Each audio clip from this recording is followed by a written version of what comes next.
Alrighty, let's see if that's a little bit better over on YouTube and over on TikTok.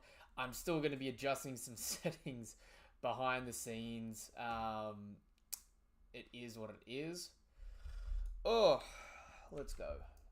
Sorry. Again, it's... cancel that. It is what it is, but yo, TikTok, Marshall D. Teach, haha, good to see that you've arrived, my dude. Let me know, is it now not janky and having to load all the time?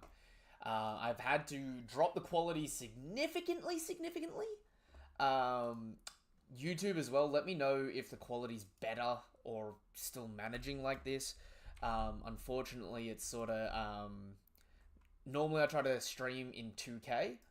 A little bit better than normal 2K, to be honest, but it is sort of like a little bit how you going.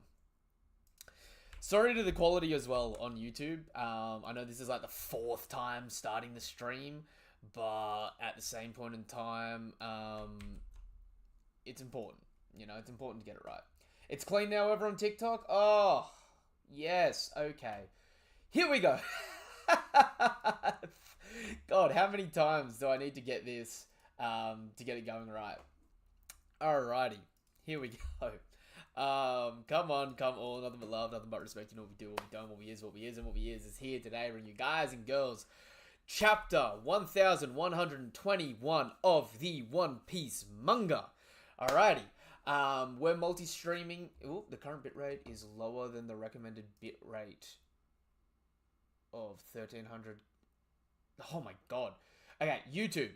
Everyone on YouTube. YouTube's just giving me a warning saying the bitrate is so low that the images may be like, eh.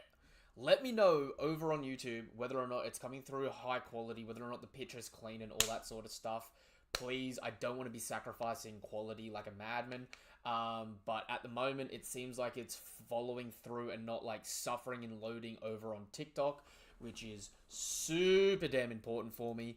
And it seems like at the moment, I can't tell if that's a current number of viewers in that, but it looks like we got 300, 400 viewers over on TikTok, which is absolutely wild for me. Yo, share the love, you know, like the video, share the live, do whatever you need to do, drop a comments, this, that, and the other. It's fine for you on YouTube? Okay, that's perfect. That's all I want. That is all I want. Okay, so... nothing but love, nothing but respect. You know what we do, what we don't, what we is, and what we is here today. Bringing you guys and girls One Piece chapter 1121. We are multi-streaming to YouTube and to TikTok for the first time successfully. Also, I've had this chapter spoiled for me, so I know bits and pieces on this chapter, but I haven't read it start to finish yet. So, unfortunately, I've had a blessing and a curse this week. The blessing being that I can go live with TikTok doing this format.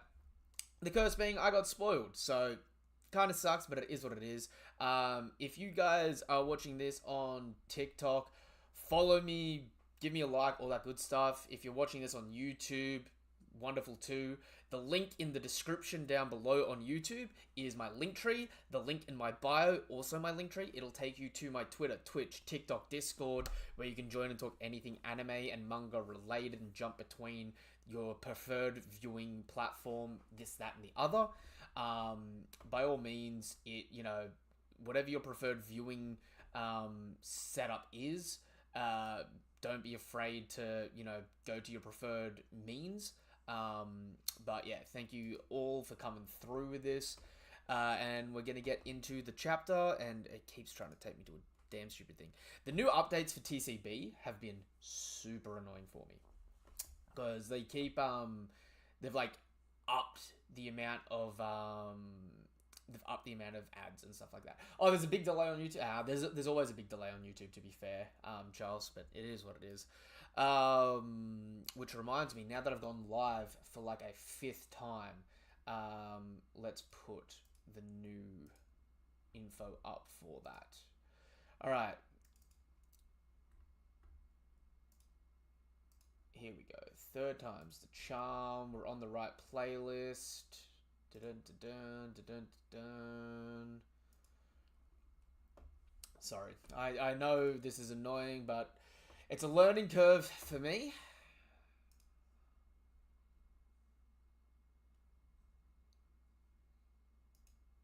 Definitely a learning curve for me. Control C. There we go. Oh. Get the tags going too. Alright. We should be firing on all cylinders now. And we should be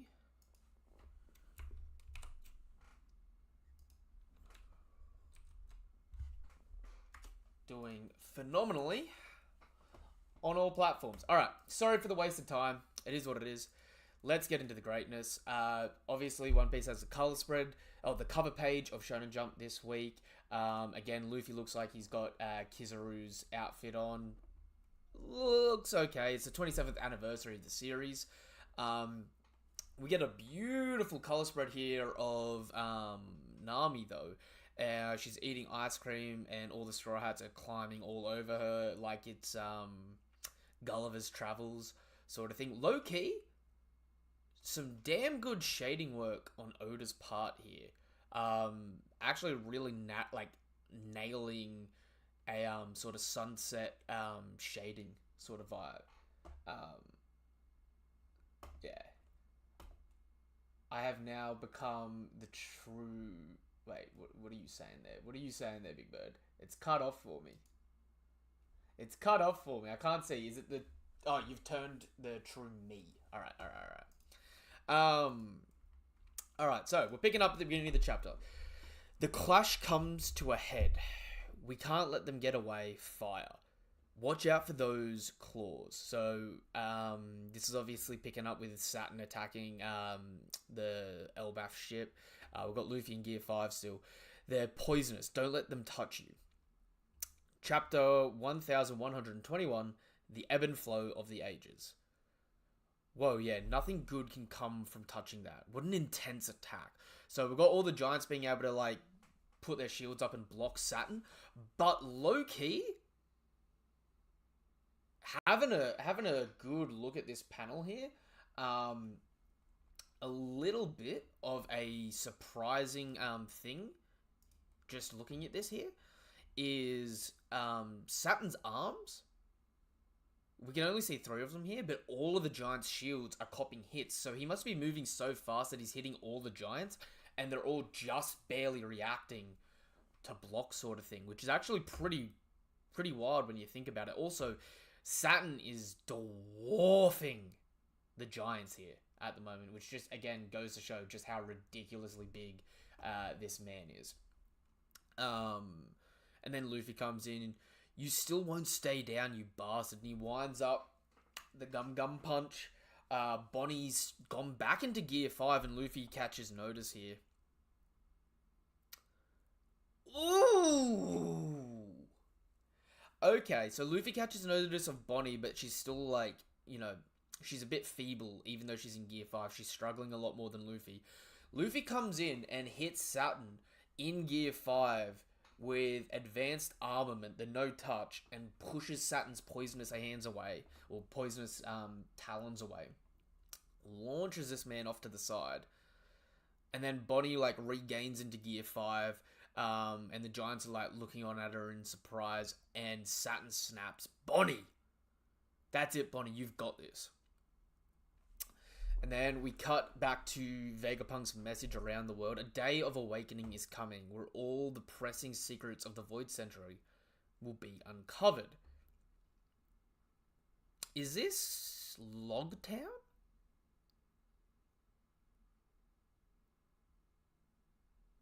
There's some pretty damn tall people here.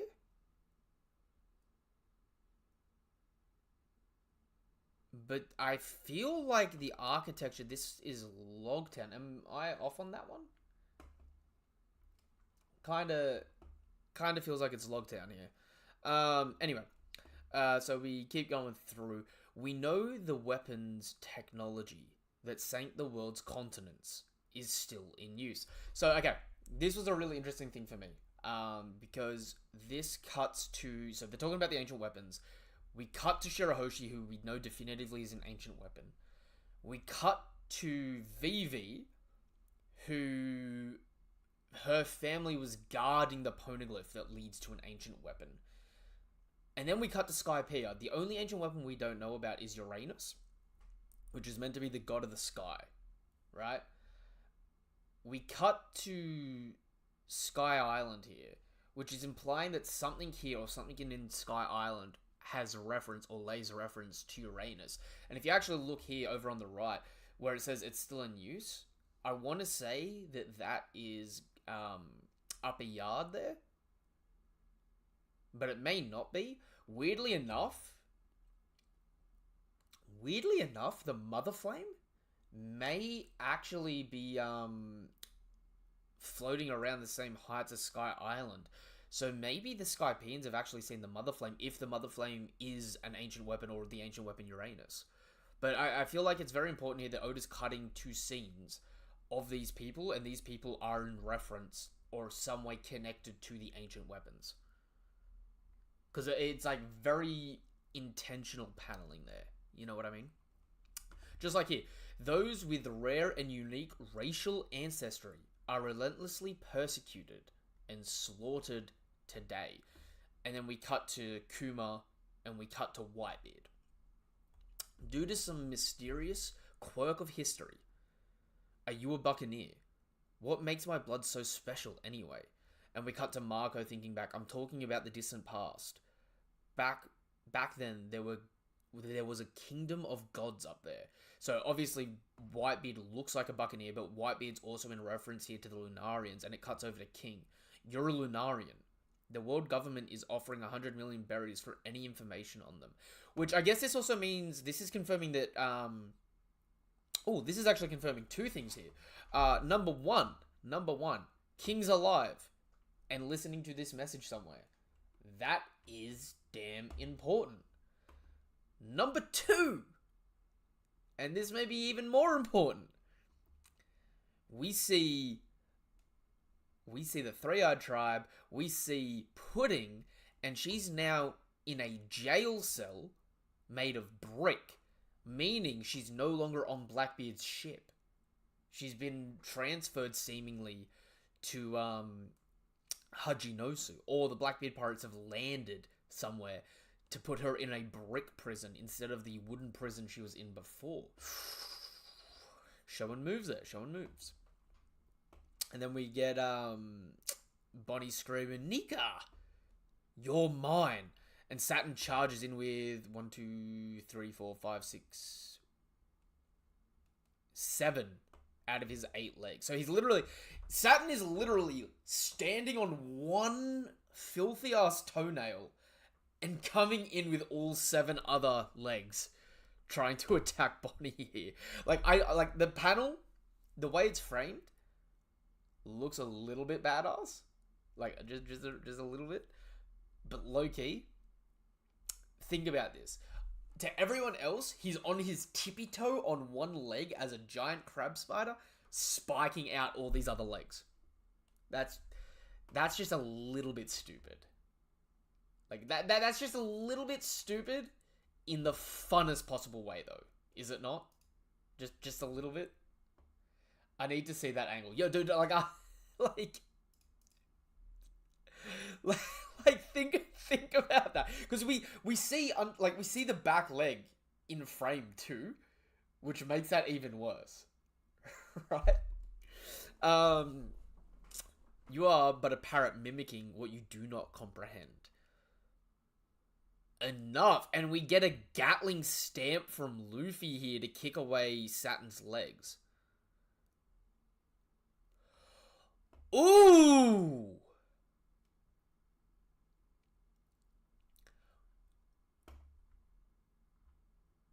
Yo! Luffy kicks one of Saturn's poisonous legs into the other leg.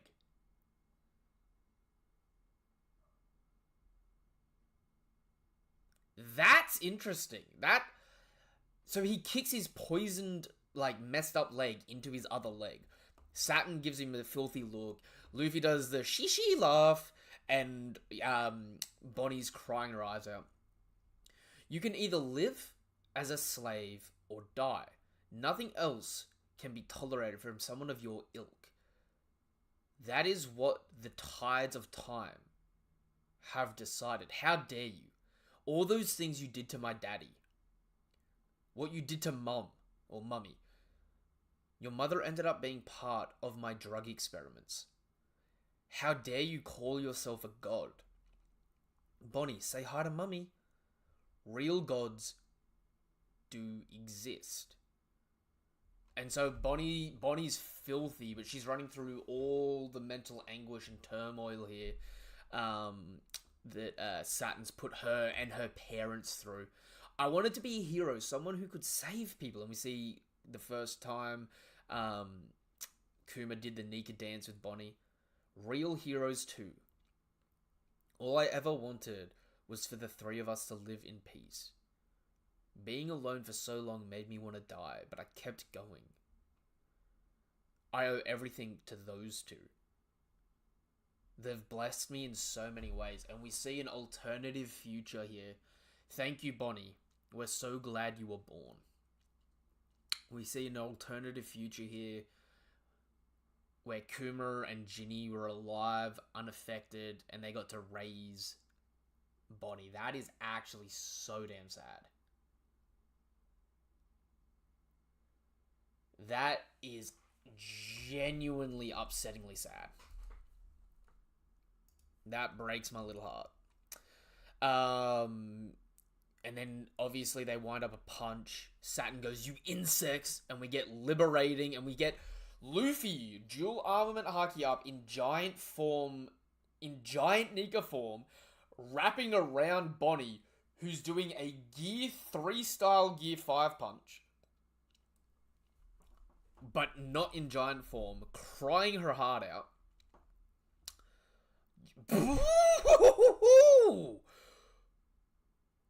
Hold up, I gotta read what's happening here. Yo, look at that punch!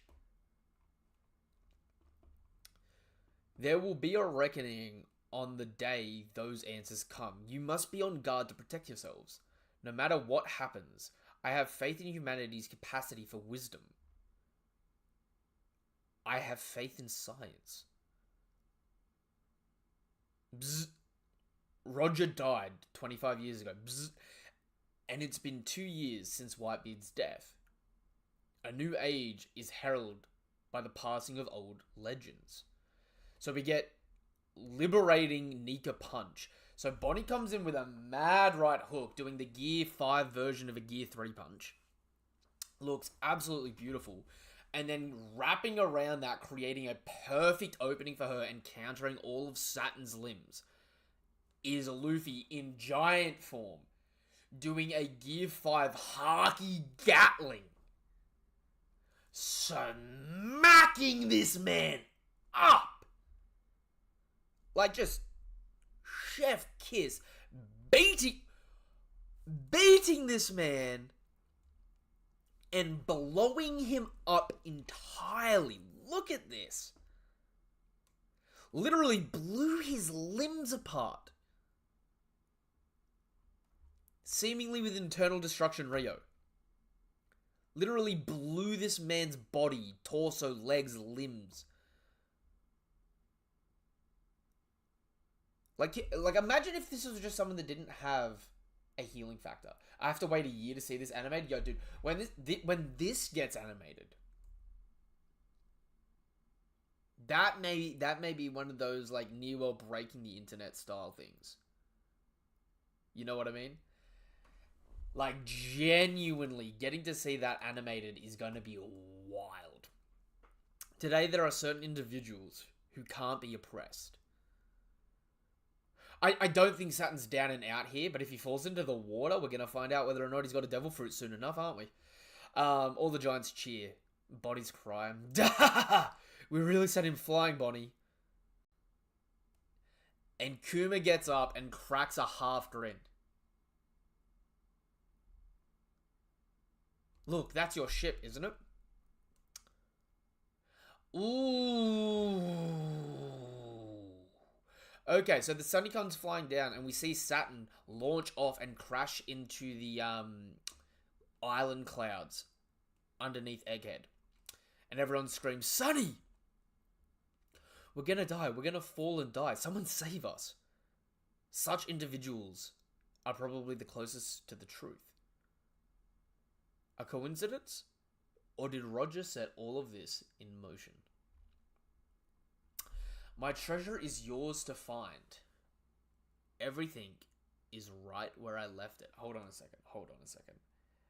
I'm going to put the feelers out because this chapter's going to end soon. Hang on.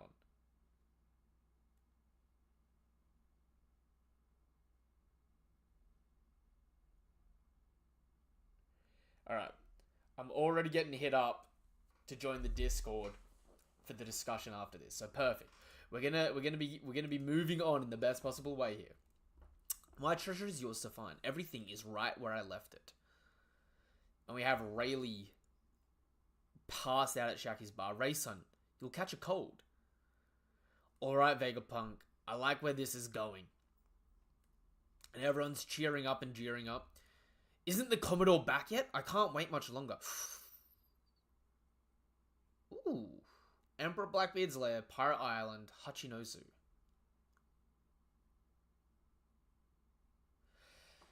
That's interesting. That is interesting. So, as I was saying before, we see that, what's her name? Pudding? We see Pudding is in a brick prison cell, which means she's no longer on the ship. So Blackbeard has beaten Law, taken his poneglyphs, and dropped Pudding somewhere off, whether that was at Hachinosu or somewhere else. Then, we had two Blackbeard members raid Egghead. So maybe Blackbeard beat Law, went back to Hachinosu, dropped off Pudding. We haven't seen him find out about Garp, though. So I feel like he can't have dropped her back off.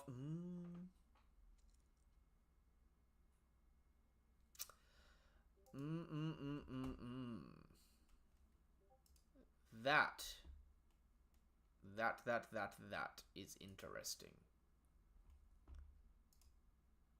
That is definitely interesting. Right.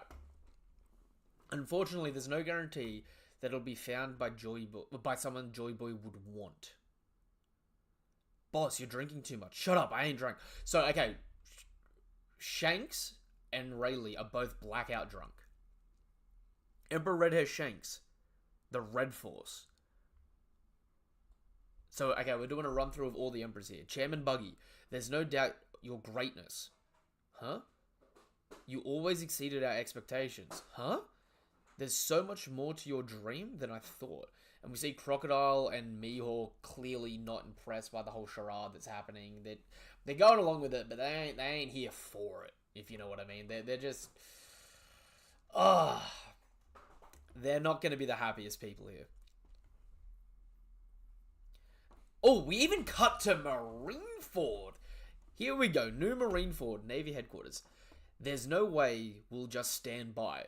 Let's go and find it first. Who will protect the common folk then, you dolts? So even the Marines are getting ready to go after the One Piece now. There's no stopping this now. The fate of this world will be decided by whoever finds it. Oh, and look at this spread! In detail. It all depends on who finds the One Piece. And we see Shanks, Luffy, Blackbeard, Buggy, the 4 Yonko up top. And then the other contenders. A battle for supremacy. We see Akainu, Dragon. This silhouette down here kind of looks like Shanks, but it's not Shanks, so a God Knight? Maybe. Especially since it's paralleled. Ooh. Actually,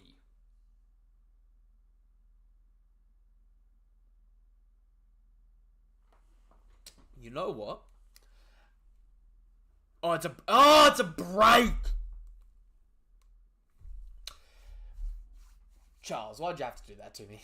Why'd you have to tell me it was break? That just broke my heart. That just... That just did me so damn dirty. Why did you have to tell me that that was a break? I was on the up and up, and now I'm not. That is not Benita.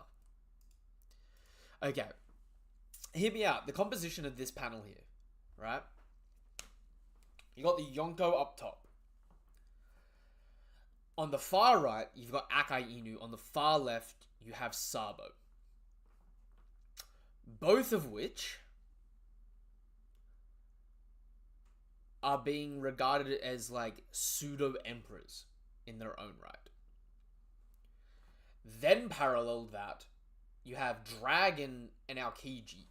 Arguably, the two most questionable men. I know a lot of people have had theories that Aokiji was a revolutionary. Maybe, maybe not. But the way this composition is going here, what it's looking like is, like, bear with me for it, but it's like, leader of the Marines, leader of the Revs, not being Dragon, Aokiji, the people that have got the most mystery behind Robin and finding One Piece at the moment, right? God Knight of unknown origin and Garling paralleled each other. And then in the middle, you've got a split duality here of Imu and Kobe, the good and the bad of the world government. And seemingly these are all going to be the other people that are going to be chasing One Piece here. Because what Vegapunk's saying here is the ancient weapons, all this has to do with One Piece. Whoever finds One Piece will decide the fate of the world. So it's not just pirates that have to go for it now. They're pushing for the Revs, Marines, God Knights, and all third parties. Which is interesting that they do that composition here at the end without having Mihawk in it. That is definitely interesting. Alright, hold up. I'm going to see if anyone wants to get involved through the Discord for a live discussion here. By the way, if anyone does want to join, all you got to do is join the Discord. Lord Burbo, I saw you just join the Discord. Join the Discord. Link is in my bio. Link is in the description if you're watching this over on YouTube, right? Join the Discord. Let me know if you want, and you can get permissions to come and hop in the live stream private chat. And if you want to join the discussion now, you're more than welcome to. We're gonna get... I've got eggs with me. Hopefully he's ready now.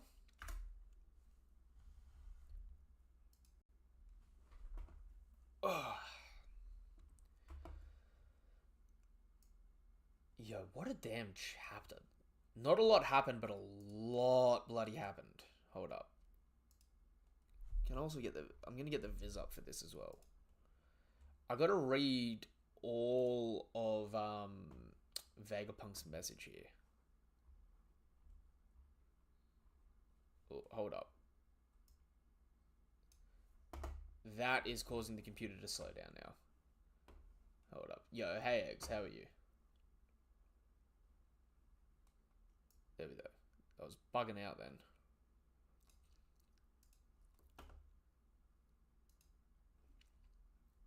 How are you guys going?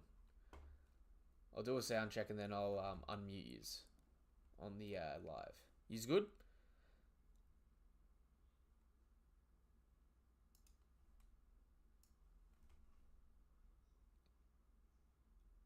Ah, you're talking and I can't hear you. That's alright. Give me 1 second. Hold up.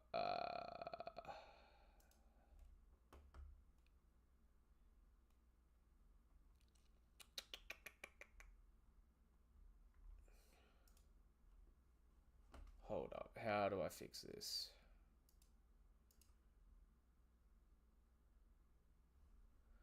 Can someone talk on Discord at the moment? Alright, I still can't hear you. That's alright though. Keep talking. Keep talking. Here we go. Oh, no. Output device. Here we go. talk now. Okay, I got you now. I can hear you now. Alright, you good? Alright, I'm gonna unmute you guys and test the volume. Try talking now, guys.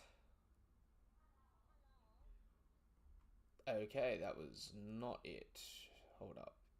Mute that one again. Yeah, no, it's... I can hear both of yous. Just trying to set up the audio for you guys. Because it's been a while since we've done this format, you know what I mean? Yo, hey Sean. Let me know on TikTok. Can you guys... Oh, actually, no, you won't be able to hear them yet. I gotta fix this out. Hold up. Properties. Here we go.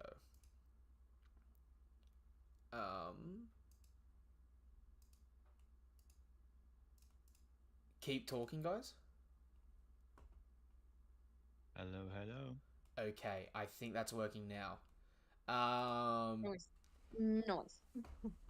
Guys on TikTok or YouTube, let me know, is the volume working for them? And also let me know if I need to up the volume for eggs and glitter. But that should be working now. Yep, okay, they can hear you. Perfect. We're actually getting this somewhat successful at the moment. And we're multi-streaming eggs on YouTube and on TikTok today. Yay. Don't ask me how I pulled it off, though. Alright, so, everyone's read the chapter? Yep. Alright, what are your thoughts on the chapter? I cannot handle any more heartstring pulls between Kuma and Bonnie. I feel like I'm gonna cry every single time that they get brought up in general. Honestly, I feel exactly where you're coming from here. Dude, bloody Viz. How long ago did the message start for Vegapunk? I'm trying to go back to read the whole message. I feel like it's been happening for a freaking while now, you know what I mean? I feel like every chapter I start seeing those speech bubbles and I go, oh yeah, right, the message is still happening. I just keep thinking it's over. I'm a bit the same. Alright, might be easier to do it this way, as annoying as this is becoming. Alright. Surely there's going to be a chapter titled Vegapunk's Message. The Wings of Icarus. Oh my god. 1, 2, 3, 4, 5, 6, 7, 8. No way. I swear the Wings of Icarus is the first time it popped up. The message. Hang on. The message starts at the end of this, doesn't it?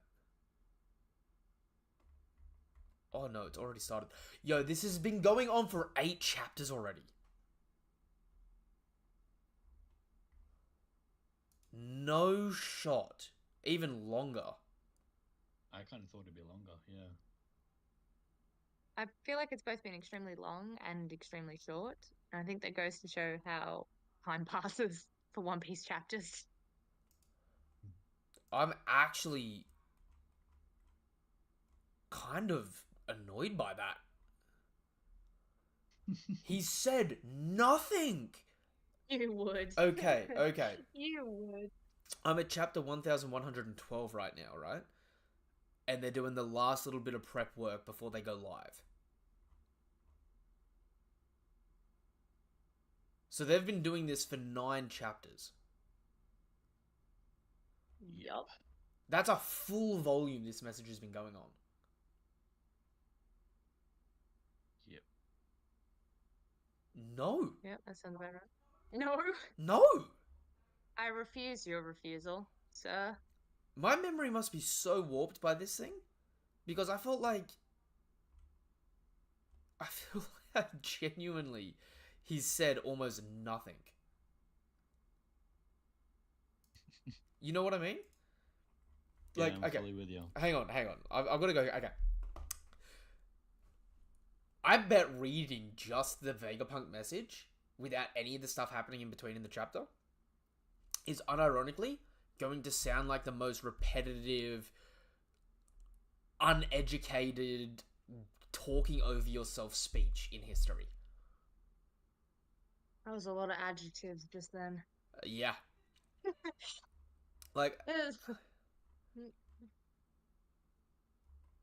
oh, I'm actually going through. Okay, fine. We'll get started. Without further ado.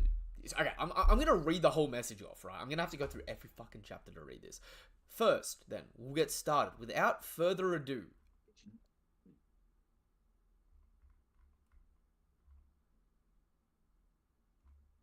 Oh my god. He starts a speech and then it just doesn't cover him at all. I confess that I've committed 2 grave sins. I believe that it will soon be... I believe that I soon... I believe that I will soon be executed for my transgressions, so this message will be programmed to broadcast the second my heart stops beating. I want to make one thing clear, and I pray you understand this. Please do not assume that the ones who strike me down are evil, regardless of who they seem to be. I do not intend to discuss right and wrong here. I am not qualified to judge such things, and I do not know nearly enough about him in any case. I'm sure what I'm about to say will be hard to accept. Some of you may think me a madman or even an idiot.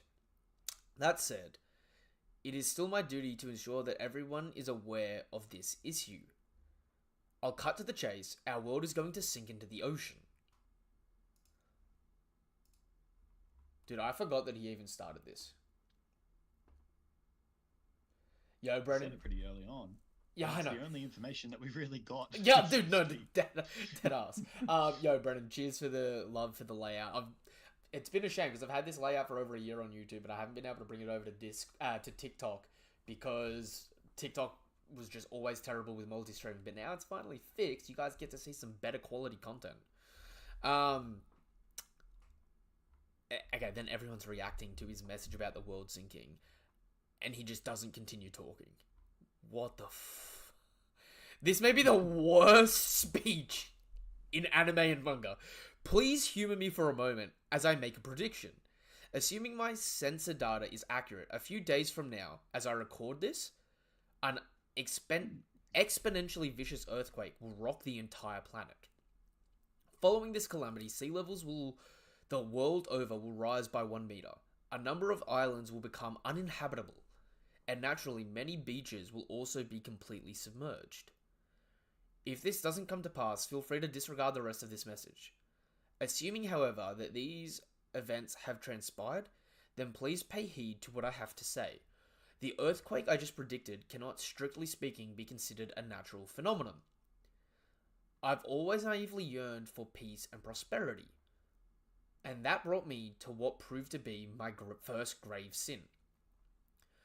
I was fixated on a dream of developing an everlasting energy source, hell-bent on driving the world to a bigger and brighter future, but I flew too close to the sun. I shouldn't get out of myself though. In order to understand where the world is headed, we must first address the past, specifically what happened between 900 and 800 years ago, a century-long period that most think of as a blank part of history. Holy shit, this man likes to yap. Fittingly, it is known as the Void Century, since all information about it is either been erased or lost, and that is true for the most part. But there is one last key to unlocking some scraps of echoes from back then. The poneglyphs, those lonely stones dwelling in various quiet and calm lands all over the globe. The text inscribed on them, once decoded in our one and only method of glimpsing this unknown past. Despite this, any attempts to decipher the poneglyphs is considered taboo by the world government, and so I feel compelled to commit my second grave sin. Why does he speak like an essay?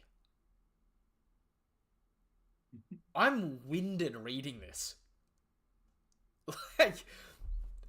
Dude. I betrayed the government and studied this forbidden error myself. I was fortunate enough to inherit several documents from a certain group of exponential archaeologists, and that allowed me to decipher a number of poneglyphs. I pursued this research as far as possible, and I have no regrets. History is a story after all. And in truth, I only know a small fragment of this 100-year-long tale. It wouldn't be right to leave you with baseless speculation, so I'll limit myself to the facts as I know them. The star of this story was born 900 years ago in a bountiful and advanced kingdom, and just like the legendary sun god Nika from the Fables of Elbaf, he too fought with a stretchy and elastic body. They called him Joy Boy. He was the first man to take to the seas, the first one to be called a pirate. Something that I think is interesting is that he said, just like Nika, he had a stretchy body and he fought with freedom. As if to imply that he wasn't Nika himself. I think... As in, it's possible that he might have literally just had a stretchy body.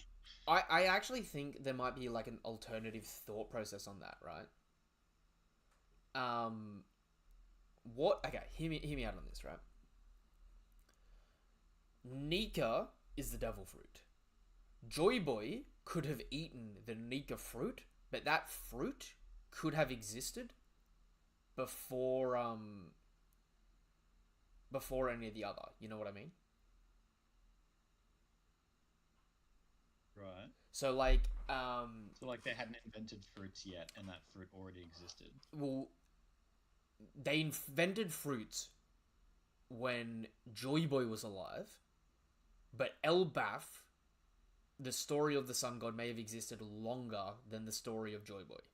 You know what I mean? Right.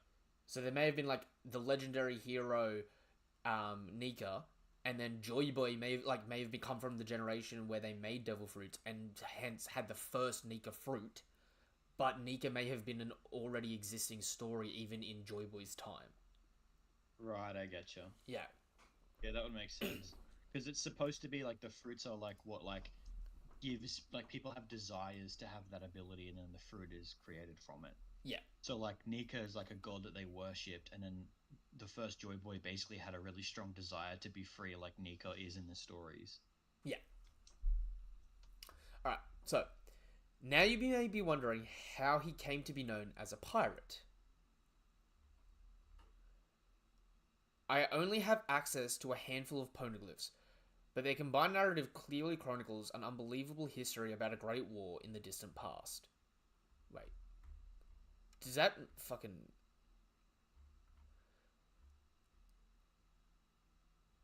I feel like he just skipped part of the speech then. During that period, Joy Boy faced an enemy, the organization known as the World Government. Back then, they were merely the Allied Powers, a temporary coalition consisting of 20 separate kingdoms. It can be assumed that an alliance was the only feasible way to oppose the formidable faction to which Joy Boy belonged. I am afraid that the cause of this conflict still eludes me, so I do not presume to judge the morality of the combatants. I can, however, say that this war was a clash of two opposing ideologies. I mentioned earlier that Joy Boy was born into a fantastical civilization, one so advanced that it is hard to believe it existed over 900 years ago. The weapons that existed during this century-long struggle are far beyond our modern science. Such technology is baffling even to a genius such as myself, and therein lies our problem. Alright. As I'm scrolling through looking for the next part of the message, right? It's also important to note, if anyone hasn't ever played One Piece Odyssey, they reveal it in that game that... okay. Eggs. The premise of One Piece Odyssey, right, is your memory, like, you get cascaded through your own history, right? Right. But there is super technology on this island, and the ancient kingdom had made stone supercomputers that had near limitless processing ability. Okay. So, like, it's very Breath of the Wild, sort of like looking like stone super tech. Yeah. But like the point of it is, like, in that game, they like go into say that the ancient kingdom has supercomputers. Right. So Might be a little bit of random knowledge for anyone that hasn't played that game, but like from a time perspective, they've already like established, even in other media, the ancient technology had way more tech. The Void Century ended with Joy Boy's defeat. The wake of the ancient conflict scarred the world, and those scars never healed. We all know the travels between islands can be excruciatingly difficult. The seas one must traverse are so vast and perilous. Most people are content to live and die at their place of birth, never experiencing any culture other than their own. That is common knowledge to us now, but it wasn't like that 1,000 years ago. A cataclysmic ecological disaster occurred during the Void Century, and the ancient world was swallowed by the ocean. We are now living atop the remnants, continental fragments of the land masses that once were. The world of a millennia ago sleeps unseen at the bottom of the ocean. I know it is hard to believe on my word alone, but there really were multiple vast continents back then. This change in the world helps explain how a century of history could be censored. A feat that seems nigh impossible, but it makes sense when you consider the unbelievable conclusion all the data points to. Within a mere century, the average sea level rose by a staggering 200 meters. That begs the question, how did such a flood occur? Now, yo, dude, I swear this message was way shorter in my mind. I know, this is really long. This feels like I'm reading an actual full-on book, and even I feel like if I was reading this in a book, I'd be like, alright, mate, get to the point. Yeah, like, I'm sorry, he's waffling. Like, Vegapunk is waffling at this point. I feel like this all could have been said in, like, 4 good sentences. You guys are not handling when Oda tells, not shows very well. Yeah. My caveman brain. He shows for, like, 4 years. My caveman brain is struggling. Even if he told, he would take him that long. This begs the question, how and why did such a flood occur? Naturally, your first inclination might be to assume it was some kind of natural disaster. However, I can say for certain that it was no such thing. It was a man-made calamity. If this catastrophe was brought about by natural means, there would be recordings denoting early warning signs several centuries earlier. It was a severe world-altering event after all. But all my research into meteorology, geology, ecology, and atmospheric science confirmed that there was no such natural buildup. It is impossible for such a drastic change to happen spontaneously within the span of 100 years, meaning the causes lie elsewhere. My suspicions were confirmed a few days ago when I analysed the world's current sea levels. This will be hard to accept, but that disaster 800 years ago was caused by ancient weapons, technology capable of sinking the world.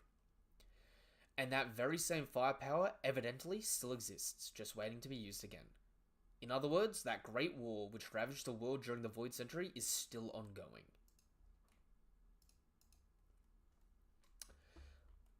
This man does like to waffle. I want to apologize. Dude, he's apologizing again. I want to apologize from the bottom of my heart, as there's something else I must confess. My goal was always to create an energy source to fuel society's development, and while it remains unfinished, my research has accumulated in the Mother Flame. Its power has many practical uses. I am certain that one day this undying energy can be harnessed to ensure that the world will live in abundance. This breakthrough is marred, however, as a small fragment was stolen. I will take full responsibility for this unfortunate event.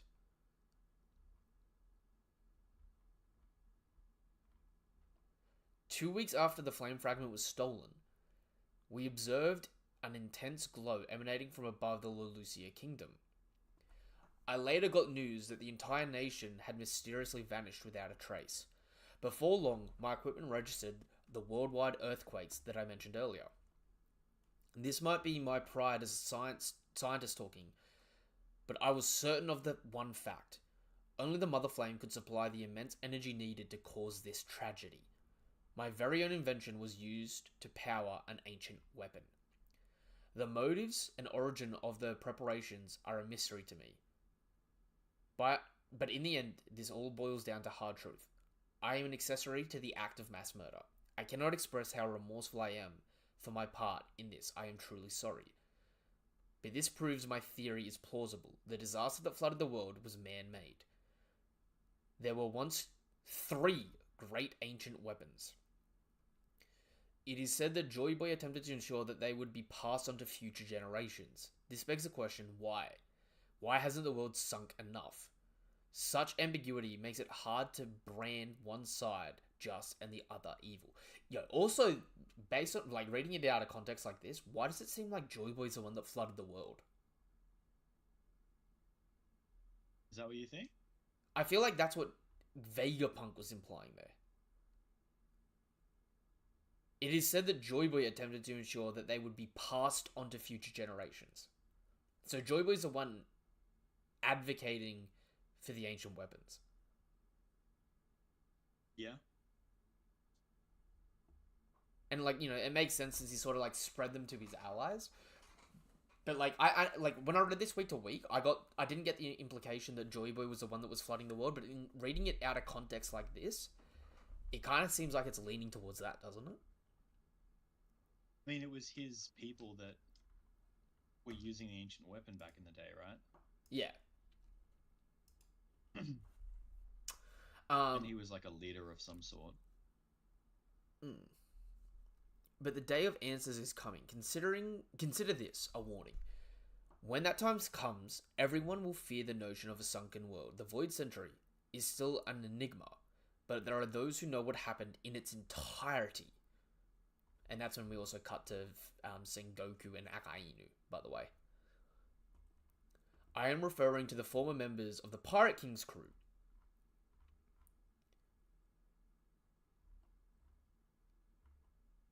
I am sure they knew the entire lost histories, so why would they just fade away without telling a soul? Why didn't they act? Oh my god, Vegapunk really... You know he's a man of science with the way he freaking waffles, don't you? I realize I have been quite vague on this point, however, I can't add anything further other than pure speculation.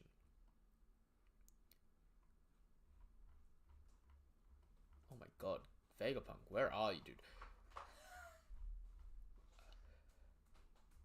I have one last message I wish to impart. It is for those of you who are scattered all across the world. Those of you who carry the D in your name. Among you, there is... and he gets cut off. So that's when he gets cut off, when Emeth gets attacked, right? So... Dude, this long-ass speech getting cut off annoys the shit out of me. And their name was...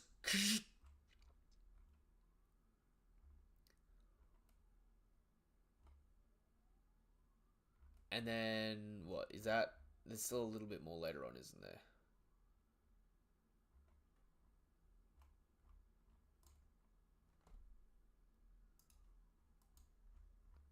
Hang on.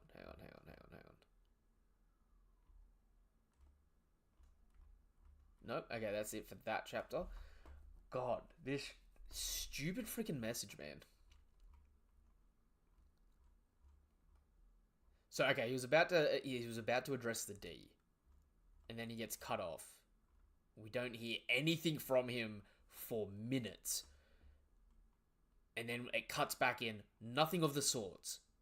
That's why that ceaselessly inherited aspect, and then it cuts off again. And to those that have suffered for this, I can only pray my voice reaches you.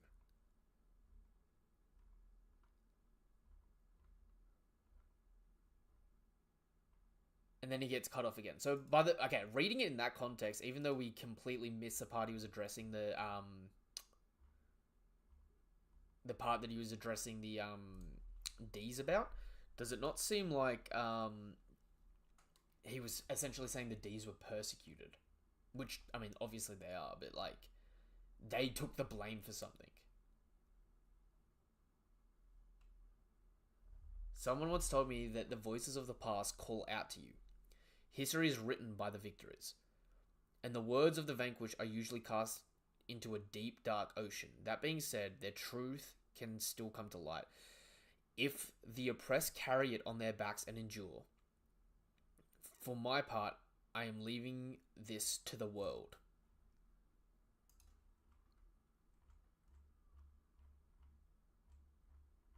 Holy shite. This broadcast of mine, I'm praying that this message gets transmitted safely. I realized it would be foolish to blindly trust in a one-sided account of a 900-year-old battle. But I think we should be able to scrutinize and learn about the past from every possible aspect. I only wish that more time. But there were those who cannot be stopped.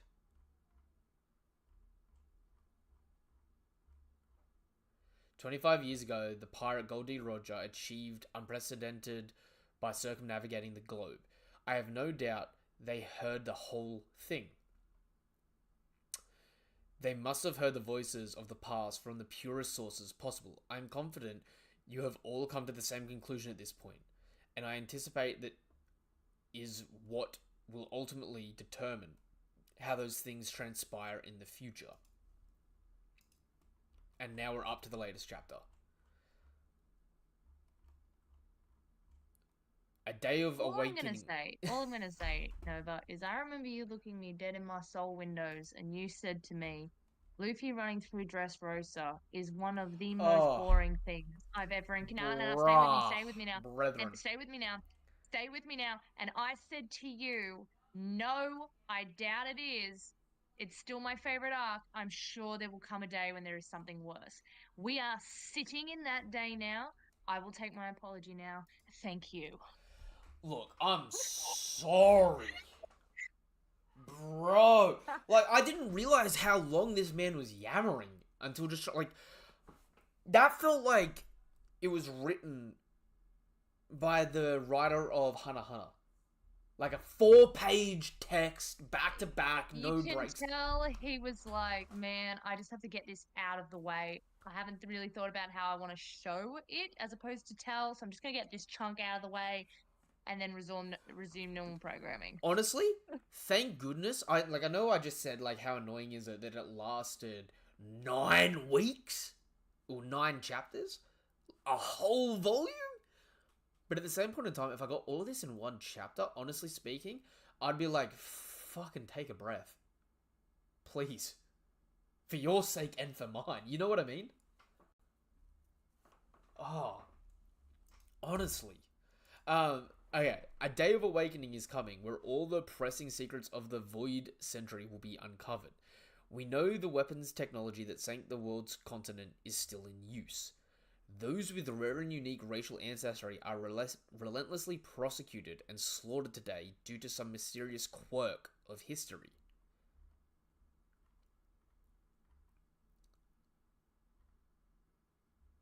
There will be a reckoning on the day those answers come. You must be on guard to protect yourselves.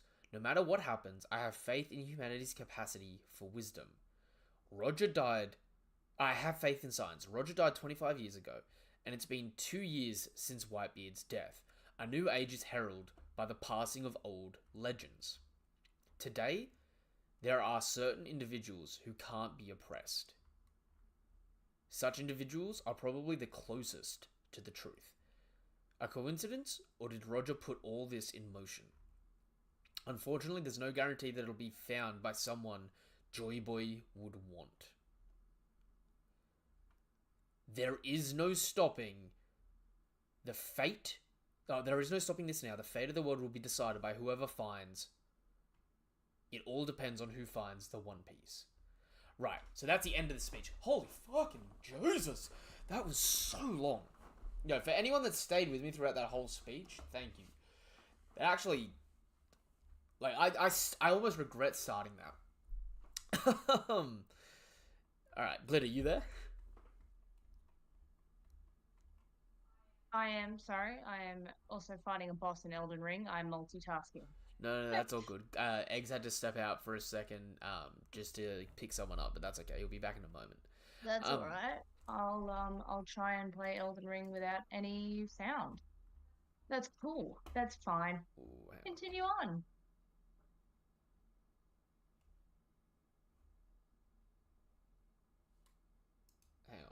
see if I can do this instead. I might try and swap the view, because this one is deciding to play up on me something fierce, and it's annoying me. It's annoying me terribly.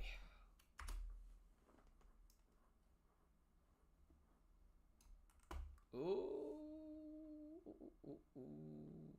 that is definitely not what I wanted. Hold up. That just annoyed me, and I just screwed myself up there again. Again, still not super used to the whole setups here. You know what I mean? So good. Bloody hell. Here we go. Let's see if I can swap this over to the right thing now.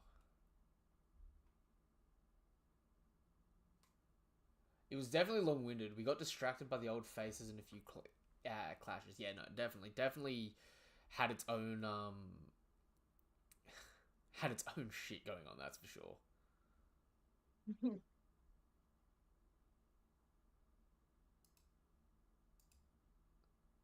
Hold up.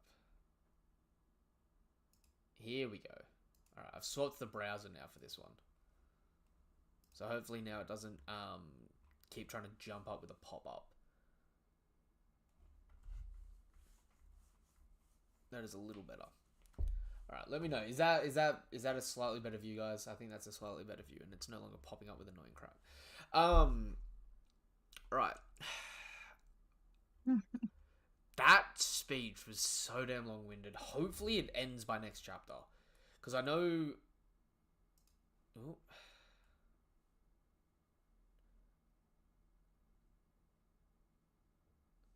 Why has... Okay, something's happened to TCB scans. It's now starting to get malware, which is starting to be annoying. So my computer's fighting tooth and nail against it, which is annoying. It means the death of TCB scans for me at the moment.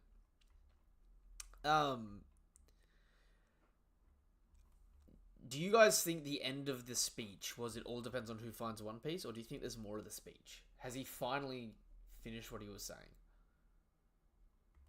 Probably. There's probably more. Oh, no, I think there's probably more. I reckon there's probably like a small sentence of like, you know, it's like, it all depends on who finds the One Piece, and then next chapter's going to open with, hopefully they'll do the right thing. Yes, I feel like that has the flavor of how this is going to end. Yeah. You'd like to think that there couldn't be much more. But,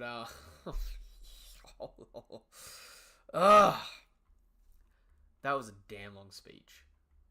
Damn long speech. It was. I feel like that's a good point, a good end point. Yeah. Look, it doesn't really need much more than that. But the question is now, we're at chapter 1121. I reckon we've got 2 more chapters of Egghead. Maybe 3. Like, as soon as the speech ends, they've knocked Saturn off the ship. The Sunnies landed right next to the Elbaf ship. They just need a means of moving both of these ships away. Which, honestly speaking, Kuma could do. Optimus Prime should be meeting his end soon, though. Yeah. So, like, Emuth probably gets destroyed, but the speech is probably over anyway, so it doesn't really matter. The only thing is, why did it have to cut off when Vegapunk was talking about the Willa D? And why is it that when he talked about the Willa D, it cut off for a second, and then when it cut back in, Vegapunk started talking about the persecution of other races? Are you feeling like those are connected? Well, they have to be, don't they? Like, to me, that's like saying all the members of the Willa D have links to other races or heritage from other races. You know what I mean? I know what you mean. Just thinking about it.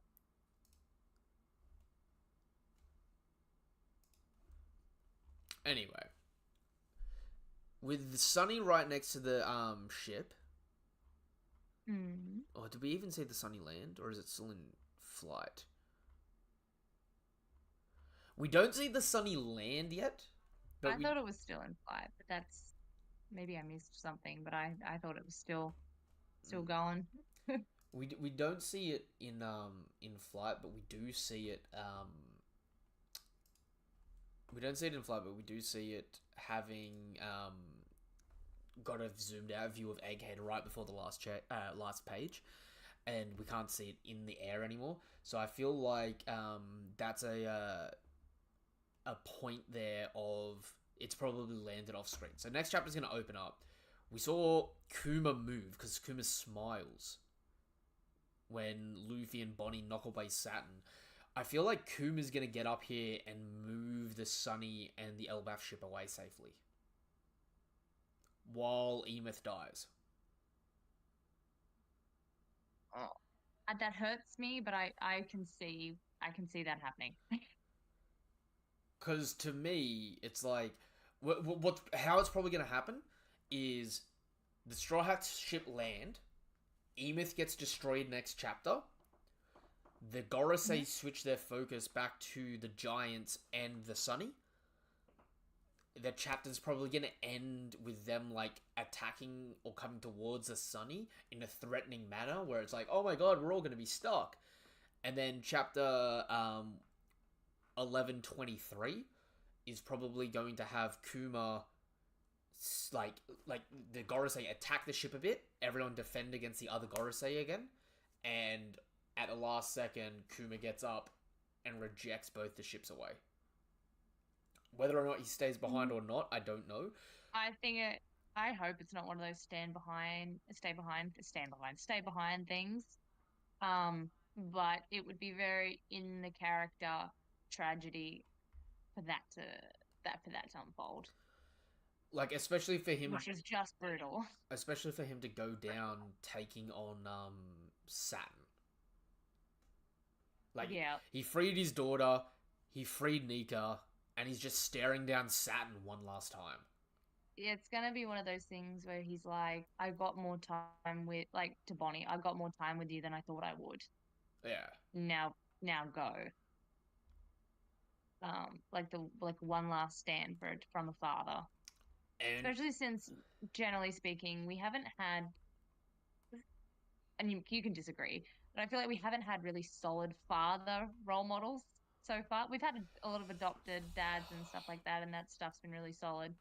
But, like, you can't say the dragon is, like, a fantastic father. Is it weird to say the best non-adoptive father in One Piece so far, apart from Kuma? Oh, I mean, Kuma's adoptive. The best non-adoptive father... Oh, you know what? Kuma's her daddy. The best non-adoptive father is Capone. Dear God. A businessman who involves his family. No, but I feel like we've had heaps of different kinds of father figures in the world of One Piece. Whether that is bio, whether that is step-parent, whether that is adoptive. And I feel like the role modeling for fathers has not necessarily been great. But I have to say, Kuma's one of the few, like, one of the ones that stand out to me. And I feel like that parental sacrifice thing would be something that comes into play, especially for his character. Especially, it wouldn't be the first time. Put it this way: it wouldn't be the first time we thought we had managed to rescue a character from death, and everything's going okay, and all we have to do is get away, for them to then die. Okay, that's a fair point. That wouldn't be the first time that this has happened to us. I hate that you're right, but you are right. Yeah, it's not the first time that it's been a let's get it, let's free them. Oh my God, we've got them. Let's go. We're in the clear. Let's go. Oh my God, we're so close. And then it's Kuma being like, go.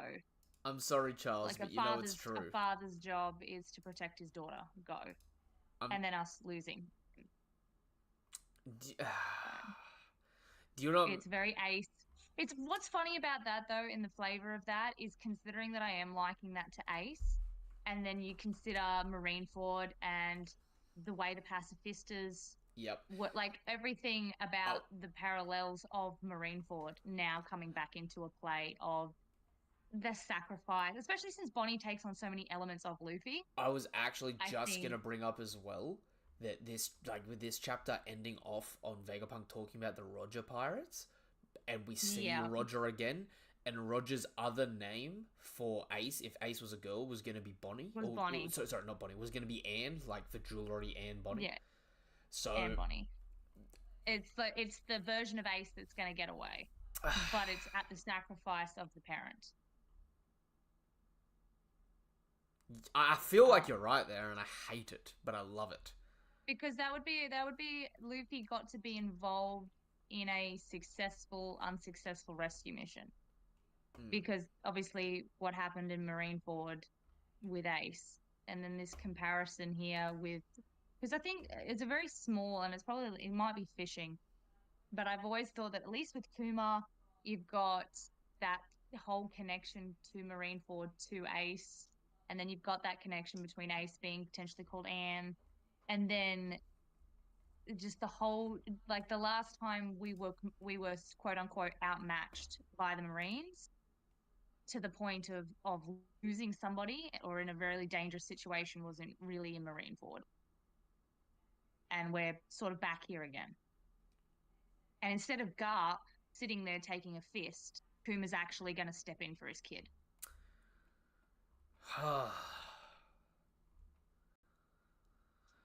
It makes sense, and it also, what adds to that as well is it also would explain how we can have an Elbaf arc without having the world government immediately present chasing them. Yeah, because I feel like something has to prevent them from pursuing straight away from point A to point B. And the biggest way for that to happen is if they're caught up and preoccupied. And what I think, and this is the last little nail in the coffin, I guess, of my parallels, my symmetry, the poetry of what would happen if Kuma were to be the one that stays behind, is to expand upon your point of saying, he rejects the ships away. The last time, he booped all of the Straw Hats away. Yeah. For their safety. And so now, once again, we're in a position where Kuma, one last time, is going to be able to save his daughter, and he's going to be able to put the Straw Hats on the path that they need to go on. Yeah. No, I agree with that. Eggs, you back now? Yeah. Alrighty. So, I've been hurting his feelings. Yeah, we were just talking about how we think there's probably only 2 chapters left in Egghead. And how... Yeah. Especially since Kuma cracks a smile this chapter, it makes sense that Nothing good's ever come out of that. It makes sense that Kuma gets up and rejects everyone away. Oh. Yeah.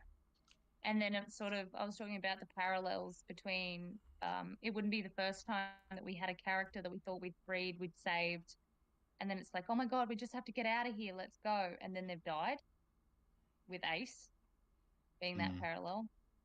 And I feel like that's very Kuma. I got a massive red herring of a question.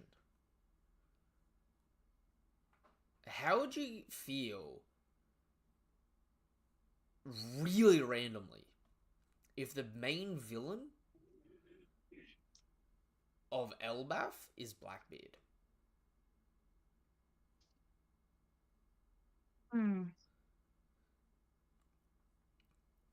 I would say if it is, it means it's a really, really big arc. Because I'm just looking at this now, because and I was talking to you about this earlier, right? You know my feelings on Blackbeard going and getting the ancient weapons and stuff like that, and that being set up, right? Mm-hmm. But I'm just thinking about the Norse mythology aspect of it, right? You know, Tyr, how he lost his arm to Fenrir. Mm-hmm. Yeah, yeah.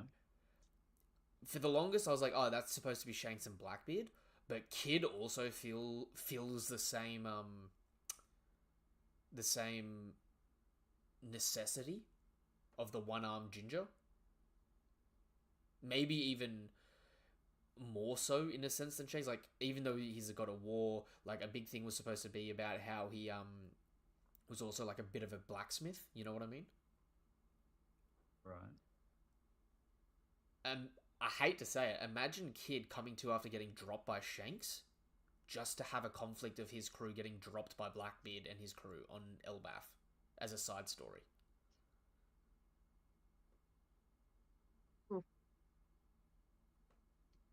Yeah. Because the other thing about Kid, which I find funny, the real life Captain Kid, like the real life person that Kid's based on, was known as the most unlucky pirate in history.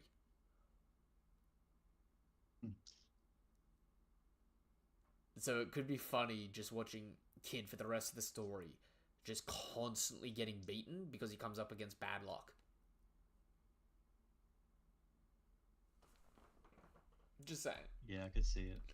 Like, that's one of those dumb jokes that I could see Oda doing. You know what I mean? Yeah, for sure. Alright.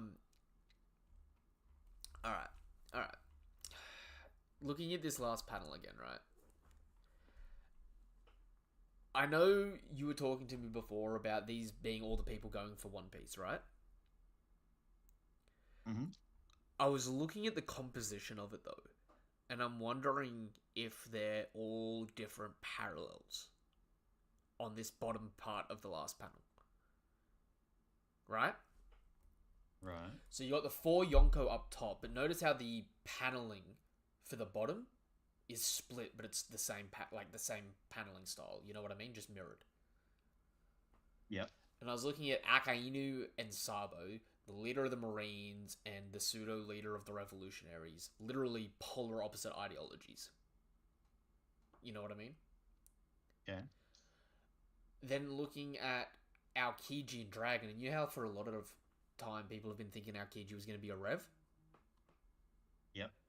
But at the moment it seems like he's just allying with Blackbeard. So it's like, is that out the window or is that going to be what happens? The paneling here, I'm wondering if they're actually like showing that all of these people are the polar opposite of each other, in a sense.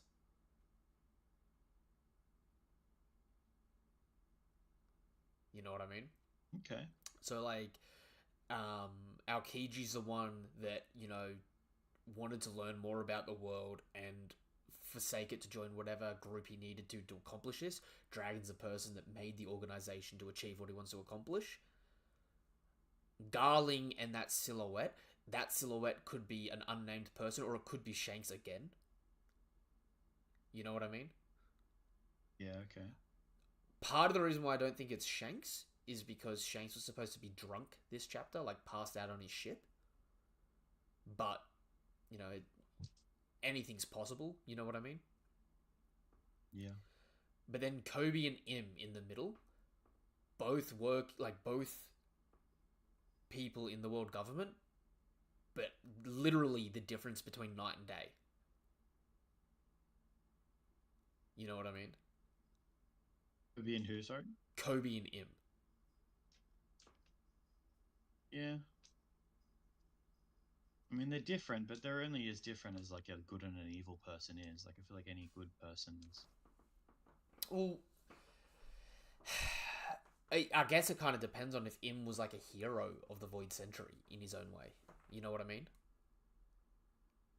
Yeah. But like, sort of looking at it there, it's like, you know, they seem very polar opposite of each other. And like, I mean, this might be a weird thing. Can you like, do you have the panel up of Im at the moment? Yeah.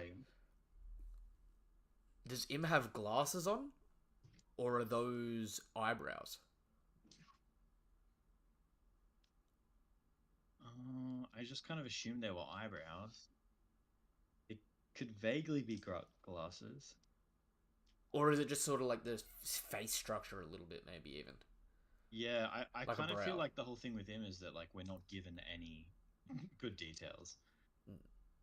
Because like I said, just looking at this last bit, like, and trying to think about it in a little bit more detail, I'm really wondering about the specific choice of paneling dead mirrored.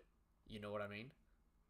Yeah, I get you. Because might sound weird. Like Oda doesn't really do this too often, even in double page spreads. Like if you scroll up earlier on in the chapter when we get other double page spreads, he'll give people different size boxes and stuff like that depending on whatever he's finding relevant. Mm-hmm. He's not like he's not just giving like everyone dead equal paneling, because sometimes, like, weirdly enough, it's like, you know, having dead equal paneling can sometimes like throw off what's happening. You know what I mean? Yeah, it definitely wouldn't surprise me if there was like a Connection. some kind of hidden message in the paneling there. Yeah. Like the way that they're arranged turns out to be something. Like it definitely is a very Oda thing. Honestly, even on a really weird thought process here, it would even be cool if these were matchups. Dragon and Akainu, Shanks and Im, Kobe Darling, Sabo and Aokiji. Yeah, it would be cool. Or, you know, even a little bit different in that, like Akainu Sabo, Dragon Aokiji, Darling Shanks, Im Kobe. Even if it's just like not a proper fight sort of thing, but like just, you know, foreshadowing something, because it feels very intentional in a weird way. Like even looking at it, Dragon Aokiji looking to the left, Darling and that Shanks silhouette looking to the right, Im Kobe looking straight forward, and like Akainu and Sabo sort of both looking kind of towards the viewer, but from the outside. Mm-hmm. I don't know. It was worth mentioning. Alright, let's go back to the beginning of this chapter, shall we? Since so much bloody shit happened in it.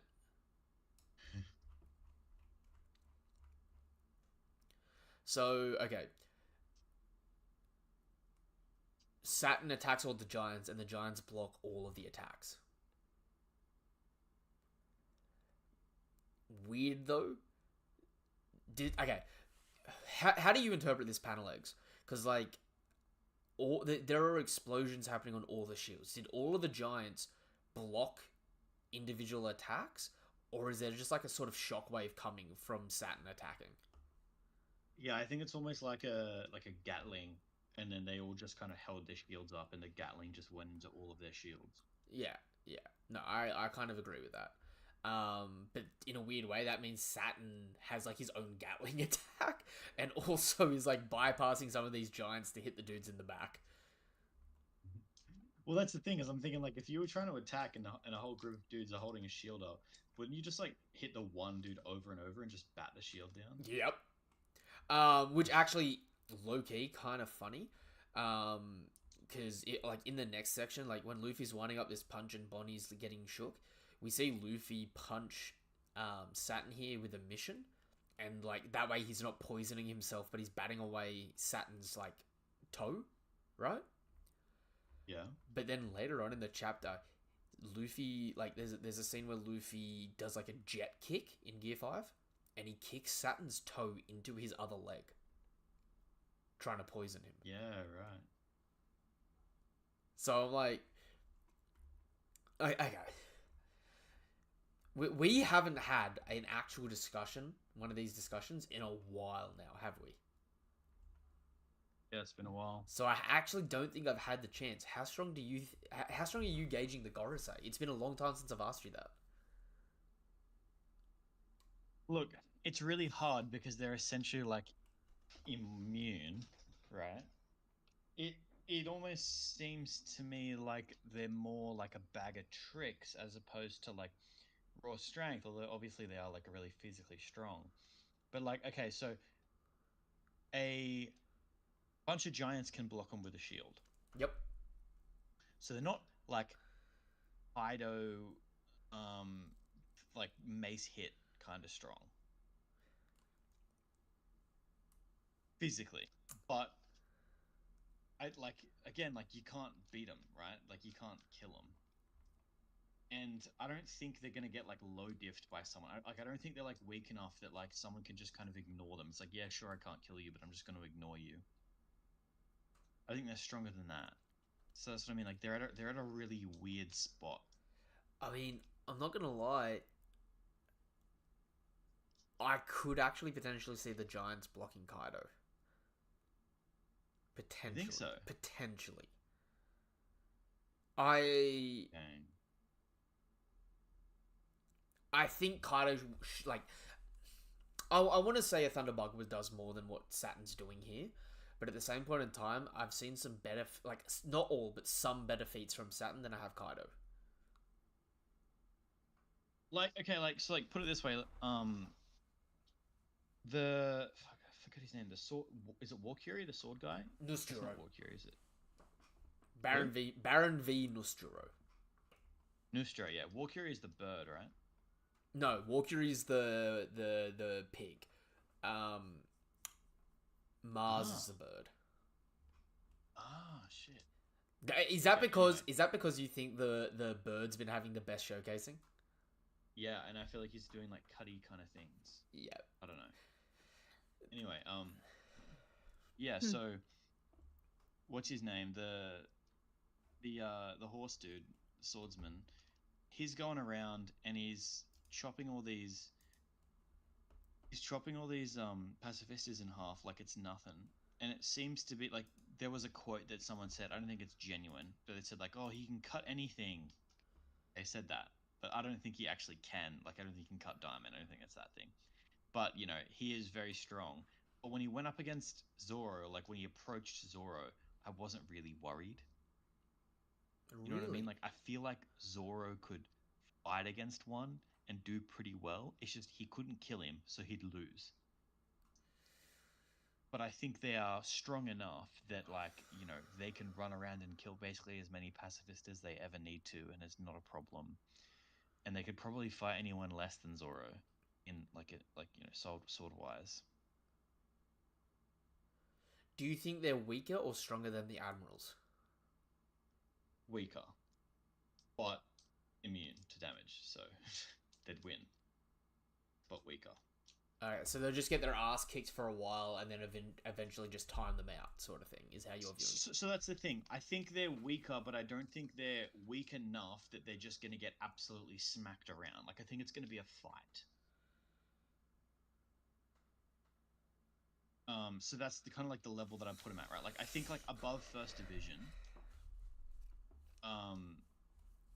But yeah, okay. I think a good way to put it would be, I reckon if they fought a first division commander, it's possible that a first division commander would land what would normally be a lethal blow against them, but it wouldn't kill them. But I think otherwise their fight would look very even. It wouldn't look like the first division commander is winning the whole time. It's just that it's possible they could land a lethal attack against them. Maybe. To be honest, just kind of thinking about it, I kind of have... okay. Not all of the Gorosei feel like they're made equally, though, to be fair. Yeah, well, that's the thing is that I feel like a lot of it is just kind of like hacks. Like the worm dude, like him being able to suck like everything in, and like even like the giants can't run away from it. That's a pretty solid feat. But at the same time, like I don't know if he's like outboxing anyone. I was just gonna say, I actually think the worm's the weakest. Yeah. I think the worm's the weakest, then Saturn's the next weakest, and then the other three are a bit of a tie. I'd probably go Mars with Nusjuro and Warcury kind of tied. Yeah, I think that's pretty fair. Like, but at the same point in time, though, like I've seen the same feats from Mars that I have Kaido. Like the dragon and that giant bird have done the same. Like they've both done borrow breaths, sort of thing. They've both easily destroyed buildings. You know what I mean? Yeah, I definitely do agree that they have power. They for sure have a good amount of power. That's what I mean. It's really hard for me to scale them very well. Because that's the thing is like their strength isn't like I'm a raw fighter and I'm gonna beat you up. It's like very like like getting away from Saturn's poison attacks. Like if you don't have any kind of weird resistance against poison, if he stabs you with one of his things, you're kind of done. And that's a pretty big thing. Like he has a pretty strong win condition. But at the same time, it's like it's really hard because we've only seen him really fighting against like Luffy or like other people that have kind of just come in for a hit and then dipped. Mm. So it's it's tough because like theoretically it's like we don't know how much Luffy's using his future sight. Like maybe Saturn's like insanely quick and Luffy's only living because he's like future sight dodging everything, but we don't really know that. I get where you're coming from with that. Like See, I'd love to see one of them fight Lucci. Like I think they'd beat Lucci, but I'd love to see them fight Lucci because I feel like it would show us like how quick they are and stuff like that. see, the thing that's doing me, because like I'm kind of going through it, right? Like I'm going back to when Zoro clashed with Nusjuro, the swordsman, right? Mm-hmm. They clashed equally and knocked each other back, but both of them looked like they were using advanced conquerors, right? Right. Like they had the thick, heavy black lightning and knocked each other back, right? It's like, Yeah. so to me, from that perspective, it's like I saw Zoro cut Kaido before getting conquerors. When he got his conquerors boost and stuff like that, he like got a lot stronger, and then this is him like using that for the first time at like a full capacity since Kaido, right? Mm-hmm. They seem pretty even, but obviously Nushuro's got the healing factor. I'm not gonna lie, like It's a fair argument. I just think like saying that like there are currently 5 Kaidos on an island is a I don't know. To me, it's pretty. I mean, It's a hard task. You know? I get where you're coming from. Personally, I feel like they may have stats that are over Kaido's, but I'd probably say overall Kaido's stronger than them still individually. But I mean, like, think of it like this, right? Nusjuro's AP may be over Kaido's just because he's a swordsman. You know what I mean? Like, the swordsmen always have better looking AP than blunt force damage dudes in One Piece. Let's be real. And he's got the advanced conquerors, so it's like the first time we've seen an advanced conqueror's sword user actually like slash something. You know what I mean? Yeah, true. Plus a healing factor. So it's like Marco's utility with Zoro's AP versus like a Kaido. You know what I mean? Yeah, I'm with you. On the flip side, War Fury just has a stronger hide than Kaido outright. Even the Lunarians aren't as durable as War Fury. So that feels ridiculous. So that's like one stat there that he's over in. You know what I mean? That is true. Yeah, that's a good point. Then and again, like he's more durable, but he doesn't necessarily hit as hard as Kaido. You know what I mean? But like even going back to Saturn showed better conquerors than Kaido. Like literally murdering people instead of making them pass out with his conquerors.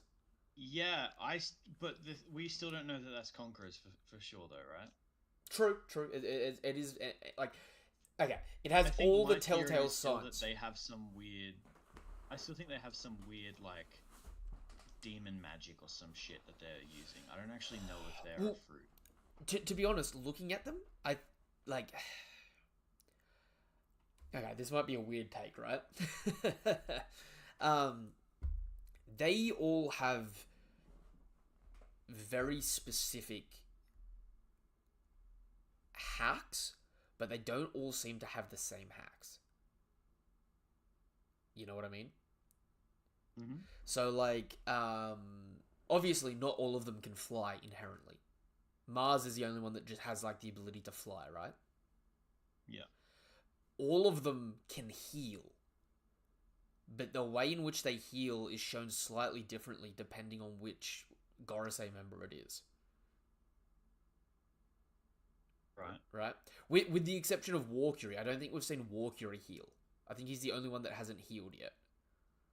But then again, he's got the super for example, I don't think that healing can be a part of their devil fruit power. I think if they have a devil fruit and it's related to their healing, it has to be that like at the beginning of the time when they were creating the devil fruits first, they literally specifically created these 5 fruits that are like just unique because they're so different than everything else, and they're like these weird demonic forms which you just haven't really seen with everything else. Well, and it's just they're very strange compared to a normal devil fruit. So I almost feel like it would be like at one point the world government people got a hold of whatever the other dudes were using to make devil fruits, and they made themselves these 5 fruits.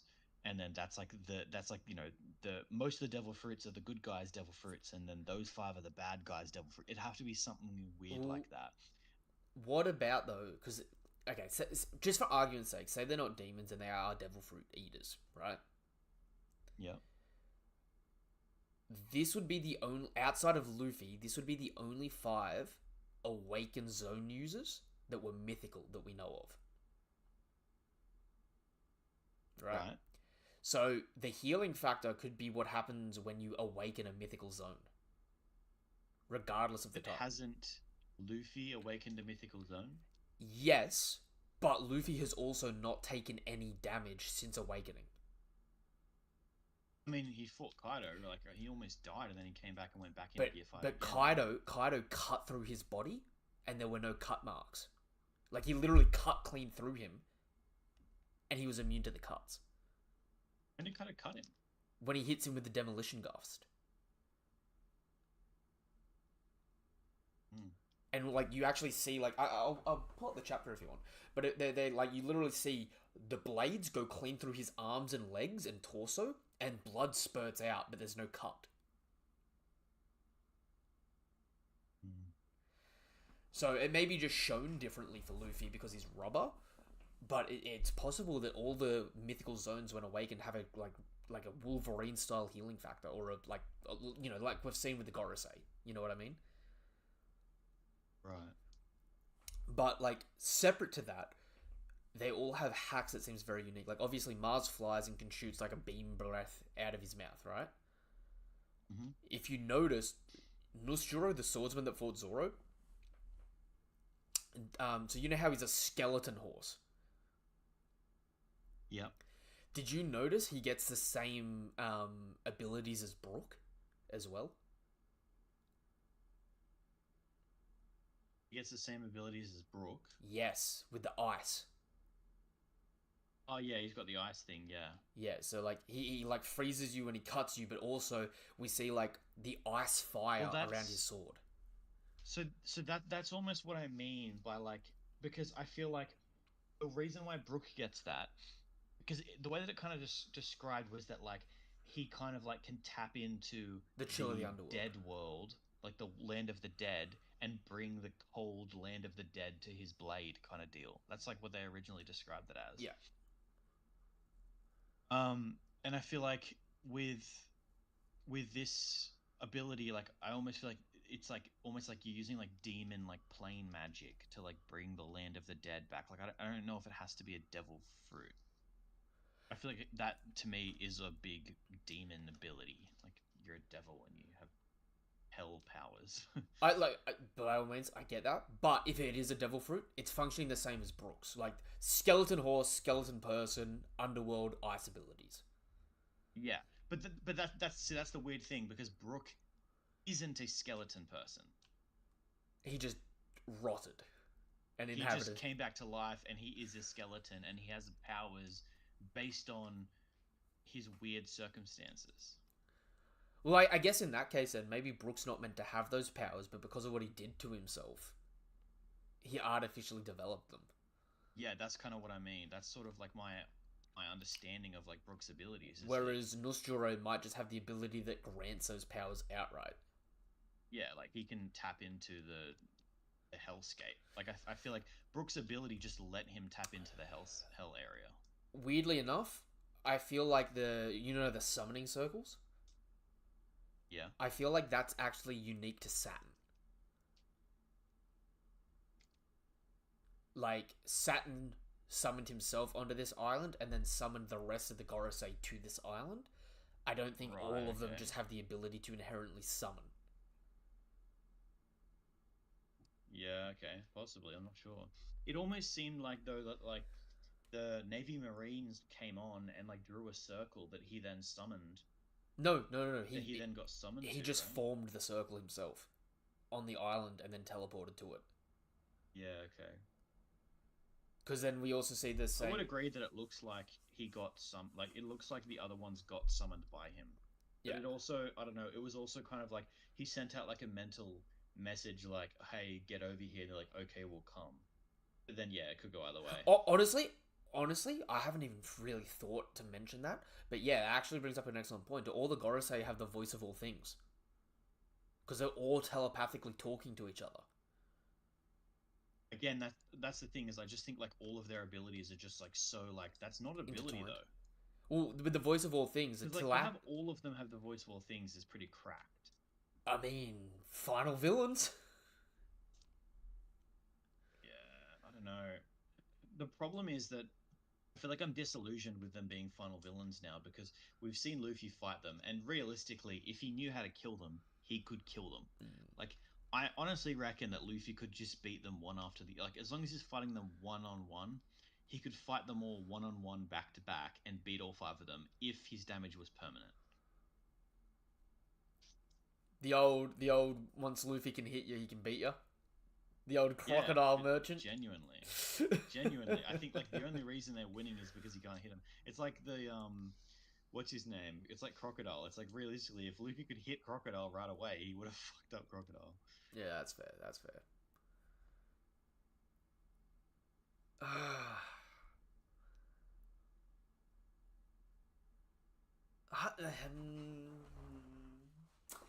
I agree with you, but at the same time, it's like they're all showing like they all have a set of abilities that seem like across the board, but at the same time, they all have abilities that seem really unique. You know what I mean? I get you. And it's confusing because I mean, Oda just fucking did this thing where he hasn't confirmed whether or not they've got devil fruits or not. So it's like the speculation is still like, is this a thing or not? You know what I mean? Yeah. But the problem it's meant to be like that, though. You know what I mean? Like all these discussions that we always have, Oda wants us to be having this thing. Yeah, he's a petty bitch. We're supposed to not know. Love him, but he's a petty bitch for that. You know what I mean? Absolutely.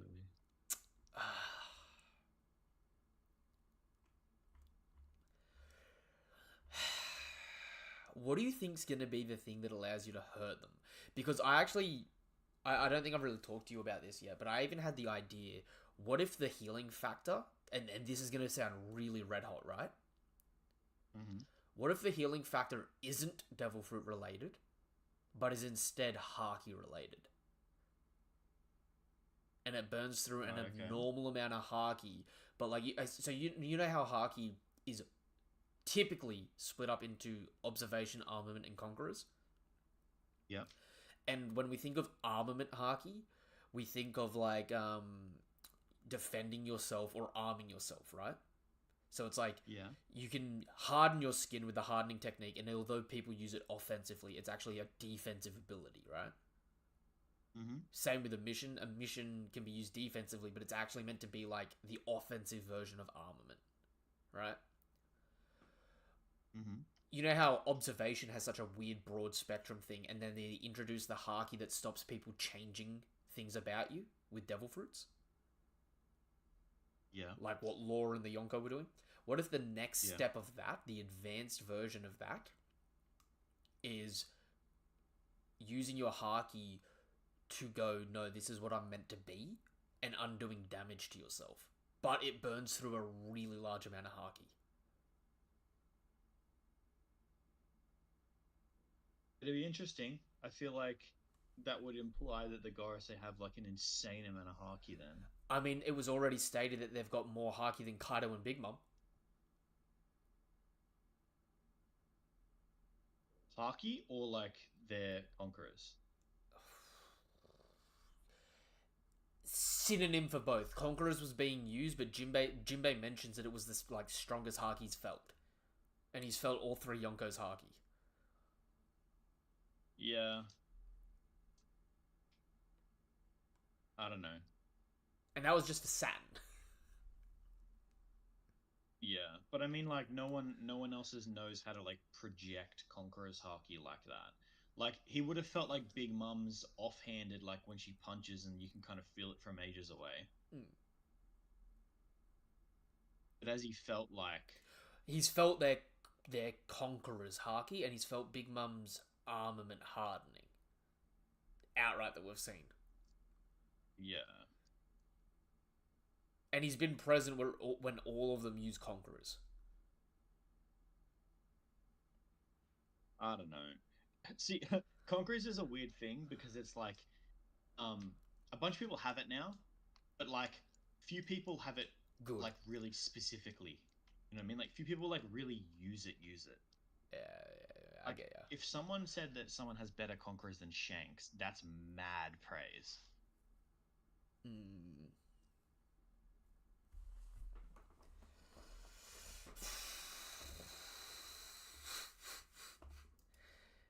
These Gorosei, man, they're getting filthy. I hate that Jupiter, though, has been so useless. Like, okay, this might sound weird. I kind of was hoping he was going to get the Hydra cut off the head, 2 more grow in its place. Yeah, okay. Like, when he was getting cut up, I was hoping he was going to, like, his whole body was going to regrow from all of them. So he's essentially, like, the more you damage him, he makes more clones. Instead, he was just the freaking, the world's scariest fleshlight. I don't know. So, okay, which Gorosei member have you been most impressed with? Probably Skeleton Horse, just because he's shown like outright wrecking people, wrecking. You know, he's just running around and slicing all of the pacifistas, and then like he could have cut the boat in half. Like you know, he seems like he can just cut shit in half really easily, which is like a feat of high tier swordsmen. And Everyone else, it's really hard to judge because they're fighting really strong people, and the people that they're fighting, we don't know exactly how strong they are. Like we know the giants are really strong, we don't know how really strong they are. yeah, So it's like, you know, is a giant blocking you? Is that like an anti-feat, or is that like no? The giants are really fucking good at blocking. Like next minute we could see someone blocking like a borrow breath, and it's like, oh, okay, giants can really block. So, okay, this might be weird, right? But when it comes to physical strength, like lifting strength and stuff like that, or like blocking and striking strength, I think the Giants are top dogs in the verse, right? Yeah, I know. It's just hard because we haven't really seen it. Because I mean, theoretically, you could say that a lot of the top warriors can do something close to an Elbaf spear. yeah, And you can also assume that they can block that because they're going to spar with each other, and it's not just like a one hit I win kind of thing. but the problem I have with that as well I would credit is like the top warriors with being able to block an Elbaf spear. the problem is the top Giants also would be like able to block an Elbaf spear. Hey Val, how you going? Yeah, because it's okay. Dory and Broggy are just above the rest. Let's be honest. Yeah. So it's like, I don't hold the other giants to Dory and Broggy, but I'm also thinking about other giants and like relative scaling that I've seen. Like, you may not remember him, but Vice Admiral Rons from Marineford, Vista needed backup to block him. Oh, I remember that. Yeah. So it's like some of these dudes are really good. You know what I mean? But others, it's like no offense, like I know Dole beat up Kashi, but it's like Kashi also got taken out pre-time skip, man. Like I don't have high hopes for Kashi's durability. You know what I mean? Yeah, fair. I don't know. The Giants are both impressive, but also like their whole gimmick is I'm just big. You know what I mean? It's hard to tell like how much that plays into it, because like okay. Might sound weird, right? The giant robot, Emeth, right? Mm-hmm. Do you think he's just, like, walking through these giants? Or do you think the giants could put up a fight against him?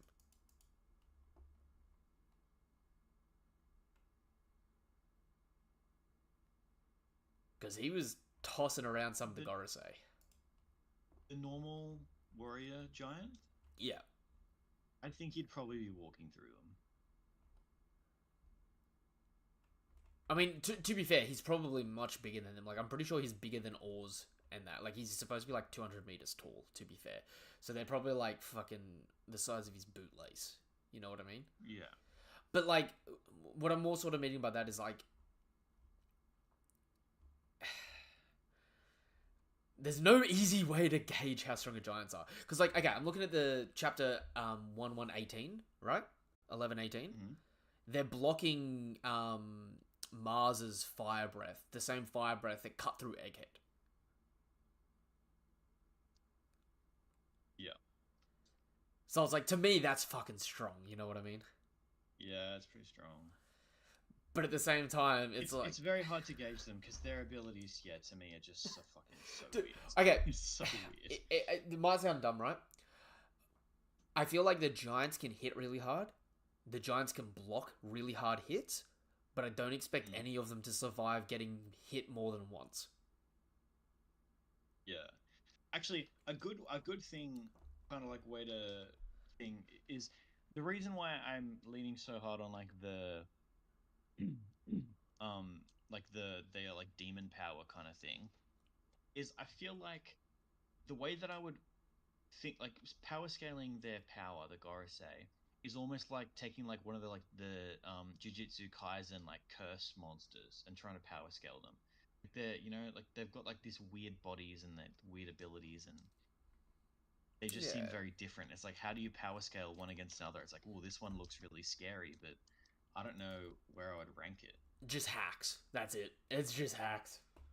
Yeah, it literally just feels like hacks. I mean, that's the thing, is like even just like having poison is immediately like you kind of have hacks. Like, are you good? Are you not good? I don't know. If you get one hit in, you might win. But so, just as a sidebar, Val, who's the co-host? This is Eggs for Brekkie. He's actually the person that's been with me since I started the channel, over on YouTube. To be honest, like TikTok side, this is the first time that I've been able to do the multi-stream sort of thing. This is the normal layout we have over on YouTube and stuff like that. But also, if you ever want to jump up when I'm doing this format, we are doing the audio through Discord. So we've got the Discord live stream channel. So if you ever feel like you want to hop in when I have this specific layout set up, feel free. It's over in there. You should have the permissions already. Yeah. It's because it's a multi-stream sort of thing. Val. Yeah, Eggs because you don't know, Val does a lot of moderating for the TikTok side for me when I go live. Babe. cool. She's terrific person, absolutely wonderful, and definitely knowledgeable and not afraid to talk shit about any series. But the real question is, Mihawks or Shanks? Oh, Val, Mihawk or Shanks? You picking me or Eggs here, right? This is a we are not on the same page situation. I was like, oh, suddenly I need to return back to work. Very well. Yeah. But he forgot today what side I was on, and he had to ask me. I just had to make sure that you know. What is wrong with... We have had this argument since the dawn of fucking time. Oh, she's on Shanks' side. I cannot believe you'd forget. Boo, boo Shanks. No, I was hoping he'd just come to his senses. Mihawk is a better swordsman. Shanks is stronger. I don't know. I've seen. What do you mean I don't know? That's been your stance for years as well. Nah, I've seen Mihawk lift a heavier sword. The gaslighting. I'm just on. No. You watch. It's gonna get to the end of the series, and he'll be like, "I told you that Shanks was stronger." No, I'm on Mihawk. This is evidence that I'm right. I'm on Mihawk. You can't stick to your point. No. My point is, despite what Glitter's saying there, my point is Mihawk is stronger, and I've only ever said there is the possibility of Shanks being stronger in another facet that isn't swordsmanship, but I highly doubt it. Because I think Shanks is a swordsman, not a ambiguous Haki man, not a brawler. Shanks is a swordsman. He's a swordsman, and that's why I said he's not. He can't be considered in that way stronger than Mihawk. And Mihawk is the stronger swordsman. And since Haki goes into being a swordsman. Whoa. Oh, the silence from Eggs is fucking deafening. Opposite. That's like what I argued, and you were like, no. There is no such thing as a Haki man to me. What do you mean there's no such thing? Okay. Wait, say that again. What do you mean there's no such thing as a hockey man to you? There was a meme ages ago, and it was like, he's a hockey man. No, he's not a hockey man. He uses a sword. Look, my sense is this, right? Why? So do you count Roger as a hockey man, or do you count as Roger who used a weapon? Like what? How do you? Roger is I a honestly swordsman and a count brawler. Roger is a hockey man. Roger is a swordsman and a brawler. Oh, okay. Okay, let me ask you this. Oh, Let me ask you I've this. never been on this side of the club. Okay. Actually, here's a good one. Actually, you know, Treasure Cruise, how Yep. they have like the different like Yep, the you've classes. got like slashes and stuff like that. I feel like Roger could be a slasher. He could also not be a slasher. I think he he's could be like many of the other things. I He's think- not Dex. You know, he's like Fizz. I think he's a slasher brawler combo. Like, A splash of okay, brawler. unlike Shanks, right? I can see Roger clashing with a sword and then hitting you with a left hook. So your sort of stance on that is that he is more like Garp and him stood toe to toe, rolled up their sleeves, and then just punched at it. I mean, let me put it into this perspective, right? Whitebeard versus Roger. Whitebeard didn't use his fruit. They both pulled out their supreme grade blades and were like, let's do this with Haki.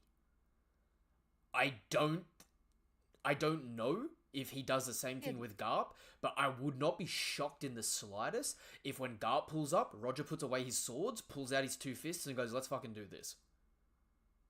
Yeah, but that's because he's just feral. Yeah. That might have nothing. That's just because he's feral. But at the same point in time, Roger, Whitebeard, Shanks do not have a black blade. And we know that black blades, we don't know exactly what causes it, but we know it has something tied to your level of armament Haki because of what Mihawk tells Zoro.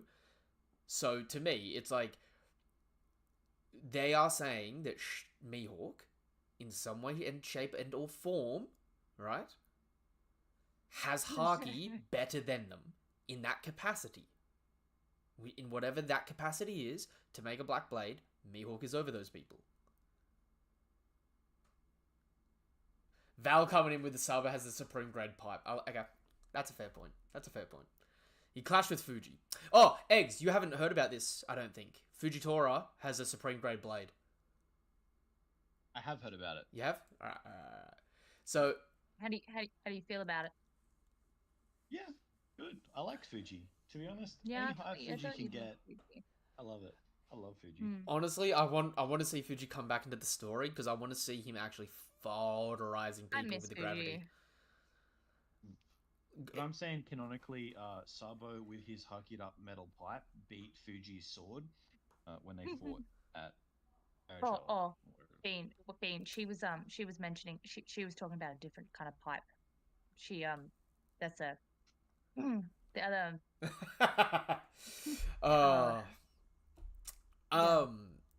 Sabo lays hard pipe, by the way.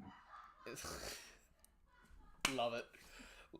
Okay, here's one, right? This is an odd one, right? Yeah.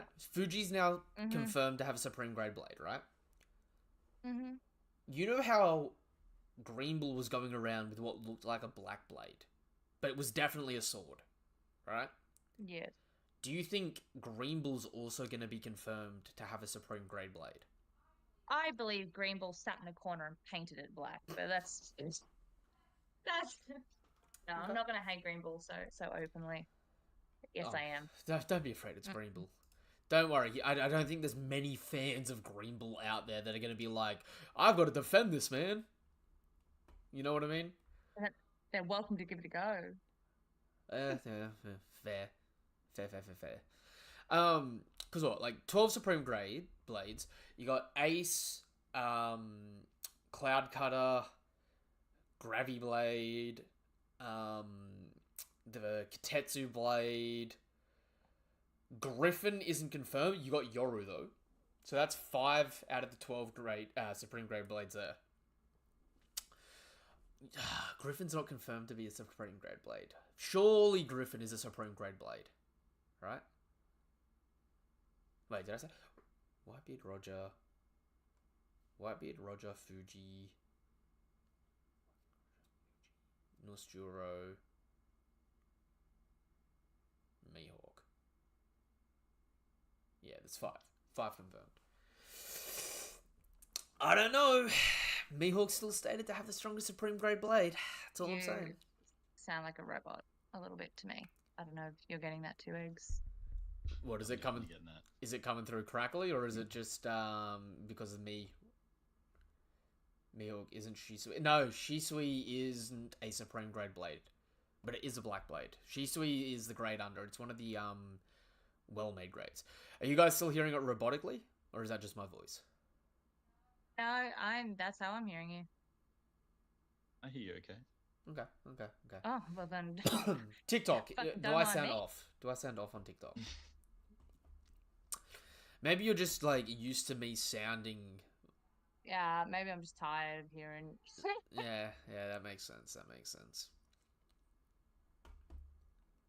Everything sounds normal. Okay, no, I don't sound robotic. It's just you guys. I get it. Trying to discredit me, saying that Mihawk's the top dog by calling me a robot. Ooh, who was that? Did someone just join in then? Nah, I left and then came back, so you wouldn't sound the way you did anymore. Fixed it. Oh, it did fix it? Okay, sweet. Sounds like a you problem then. Sounds like a you problem. Don't do me like that. Also, sidebar. The Gorosei can get really fucking big. You know what I mean? Like, they have been changing in size. Like, they can be, like, slightly bigger than people. They have been literally, like, a kilometer in size. These Gorosei are, like, I'm actually kind of, like, it's not really coming up in a fight yet, but, like, I'm actually starting to think, like, how ridiculous it's gonna be if we actually see them fighting all out against other people, and they just become, like, the size of an island. Like, what's the limit on how big they can get? You think they like grow big and small? I feel like they just go into their form or don't, right? We've seen drastically different sizes in them when they transform, though. Like the you know the Elbaf ship, right? Yeah. It's about a kilometer big, right? The pig Walkyrie is about the same size as that ship at the moment, right? But we've also seen him transform and shrink down near the Straw Hats, and like he's big, but he was like 100 meters. So he's like they're all changing their size depending on what they're doing drastically. You know what I mean? Yeah. Okay. Which like low key kind of showing a great feat there for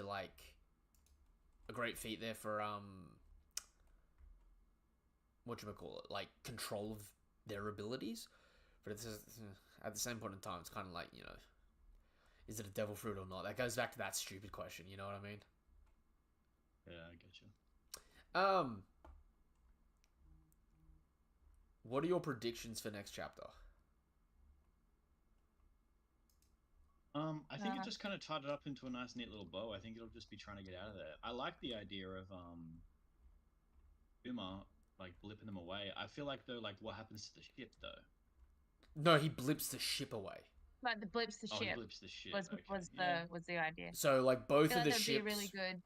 Okay. Tragic reversal of the first time, especially like in Sabbaty, putting the Straw Hats back on the course that they're supposed to be on. Especially since he spent the time skip protecting the Sunny. Yeah, I could definitely see that. But I feel like if he blips them away, the thing that's going to be wild is because they're not directly side by side and they're getting launched so fast, they're going to end up on vastly different sides of the island. Because you know how they always split up the Straw Hats? Yeah. It's going to be like one on one end, one on the other end, getting two different perspectives. Like Luffy with the Giants being like, oh my god, this is so great. And probably the rest of the Straw Hats are like arriving on the island, being like, we're here for Elbaf, and like finding Kid's ship wrecked.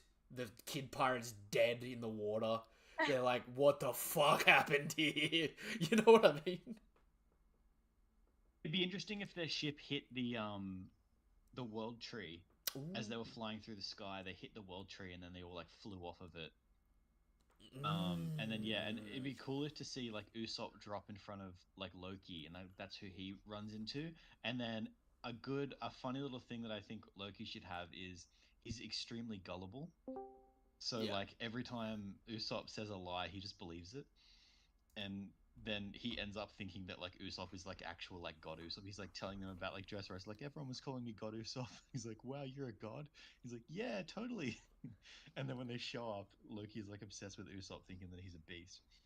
That does make perfect It's sense. like kind of like a spin on the idea of like Loki being a liar, and then in this version, he could also be a liar, but he's also like he No, believes every lie as I, well. I see it more Usopp lying, Loki knowing it's a lie, calling it out, and all the giants thinking he's lying when Usopp's lies end up becoming true. Right. Especially since That'd that's be been good. a sort of pattern of behavior for Usopp. Well, He will lie and it will happen. I also think it's just like bad luck on Loki. Like it's keeping the tradition of Loki never having luck. Because I feel like in every medium I see, Loki always gets like shat on. You know what I mean? Yeah, fair. Yo, Val, how are you? I'm okay. Is my background too loud? If so, I'll probably. It's alright. You're a little muffled to hear, but that's fine. We can still hear you when you talk. Eggs, this is Val. Hi. Val, this is Eggs. Hello, Hiya, Val. hiya.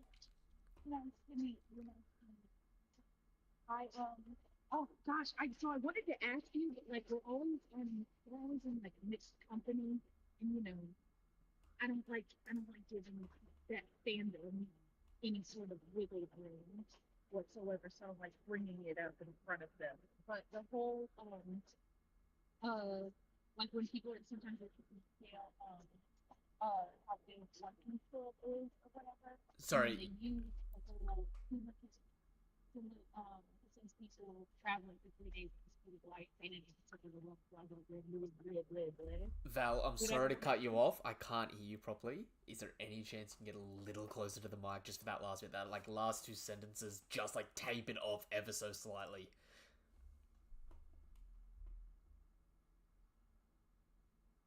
Okay, the whole like That's better, yeah. Kuma said the Shaw had to five flying at the speed of light for 3 days. Blah blah blah blah blah blah blah. Mm. You know what I'm talking about? Yeah, Do you really think all of them were traveling for 3 days? Realistically speaking. I think they were all traveling for 3 days. I think the difference is though they weren't all traveling at the same speed, and I don't think they were all traveling at the speed of light.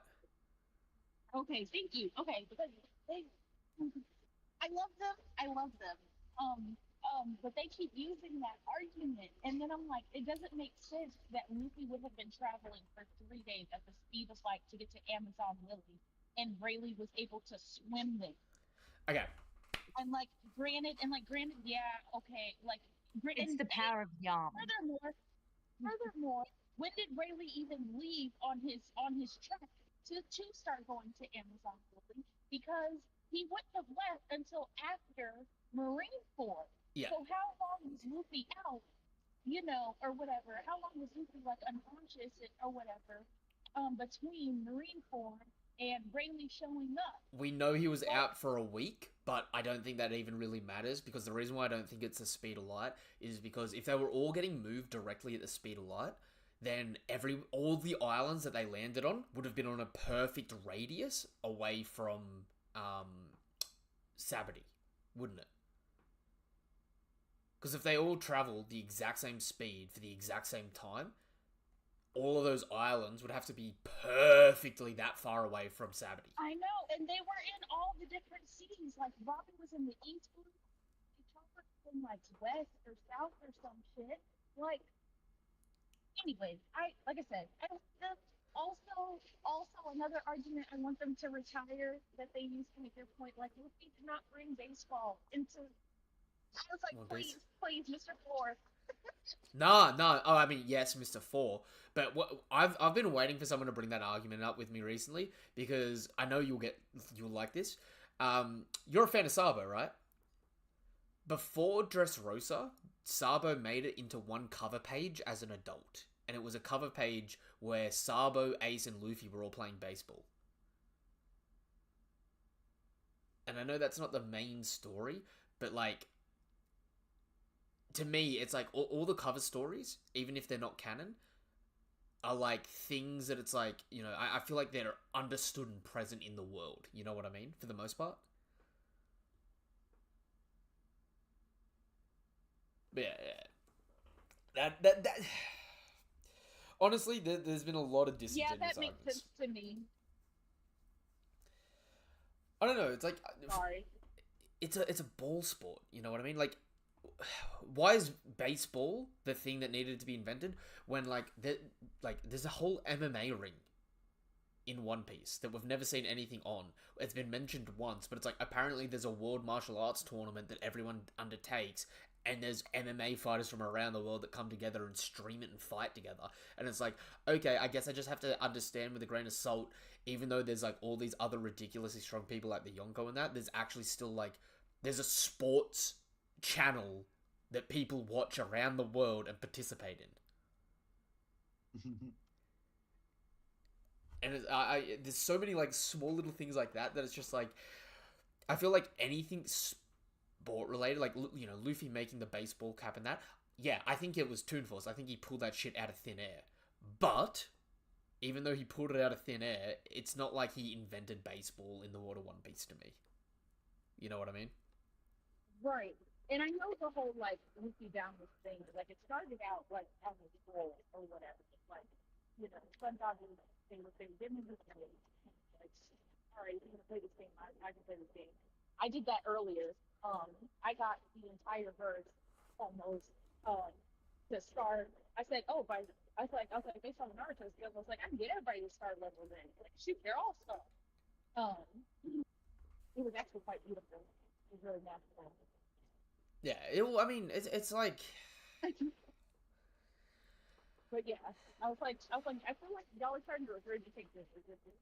But I think people... like, really mean it deeply, and I would love it. This is an amazing stuff.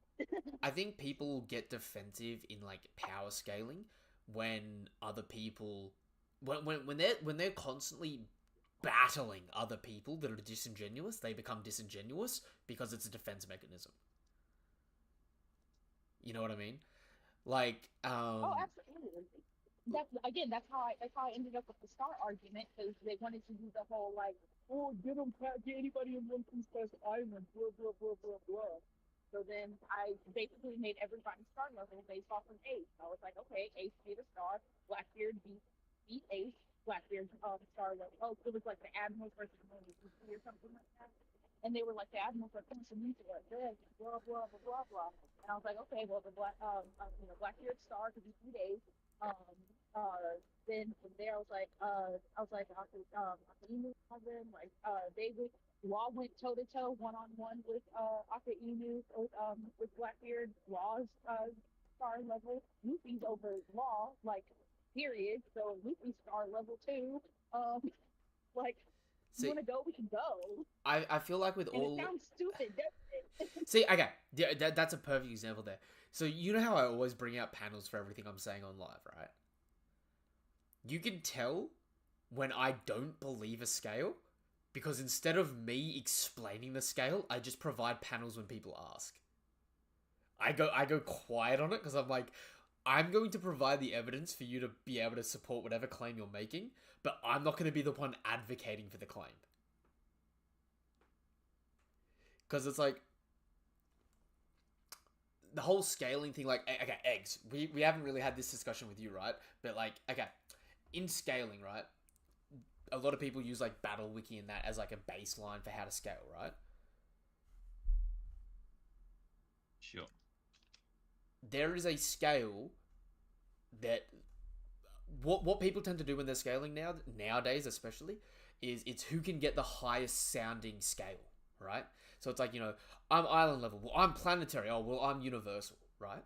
But is this done as like a fun like meme, or is this done like they genuinely believe that's where they scale to? Genuinely believe it, right? Like, and this one is one that annoys me. The most common one that actually really irks me is that Sakura is 11D because she could hurt Kaguya. 11D? Yes, like 11 dimensional. Like she's transcended 11 dimensions. And this is said with the whole chest out, full confidence in the world, like they are Albert Einstein themselves, right? And so if Sakura were to go up against none of Bond's abilities would even work against her because she's just so far out of his league. What they legitimately have spoken with their whole chest. They believe this deep in their spirit. Like, unless you're 11 or 12D, you cannot harm her, but she's immune to everything you can do because she transcends realities, right? And to put this into perspective that you'll understand here, for 11D, right? It's not 11D. To be universal, you have to be able to create, destroy, or manipulate a universe or a multiverse, right? But at that same point in time, there are people that would get their ass kicked by people that are only island level, or even less, that technically scale to that based on how their abilities function. For example, right?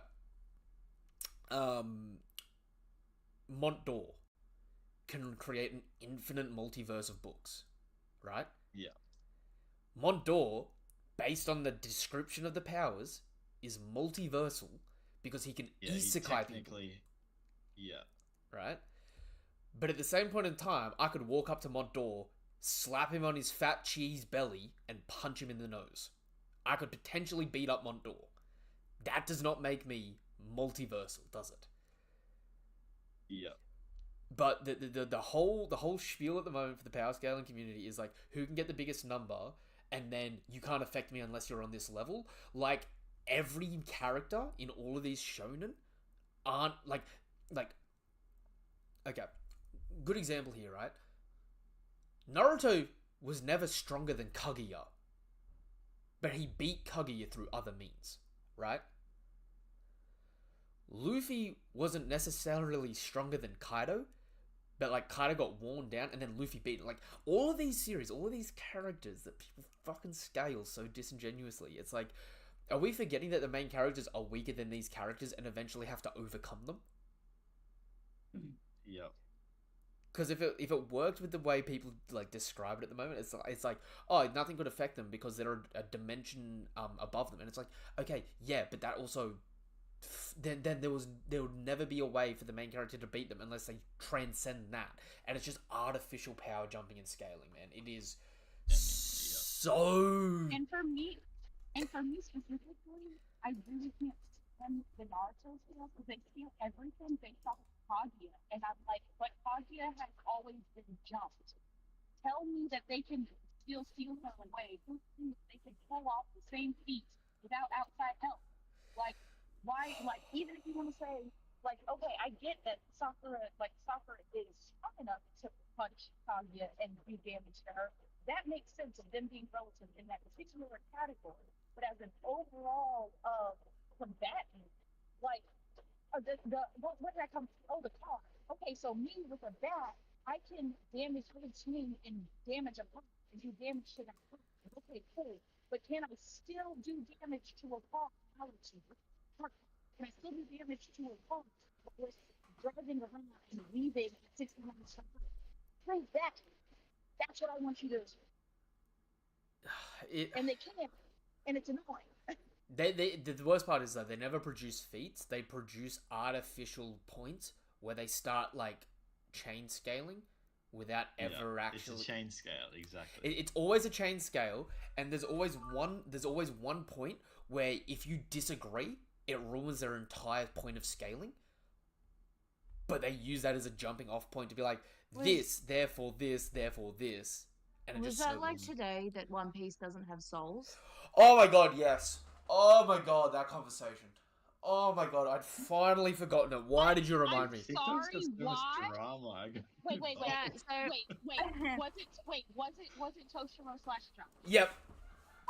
Okay, well then that's all you had to say, and you don't have to talk about it any further.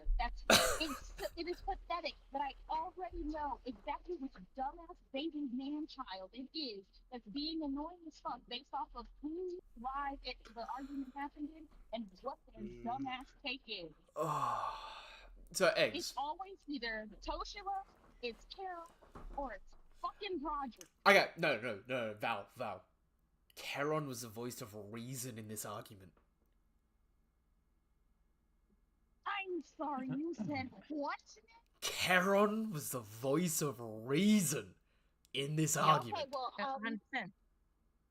you're still on TikTok. I can't say that out loud. Let me I'm be quiet. I'm gonna mute. I'm gonna say what I gotta say on mute.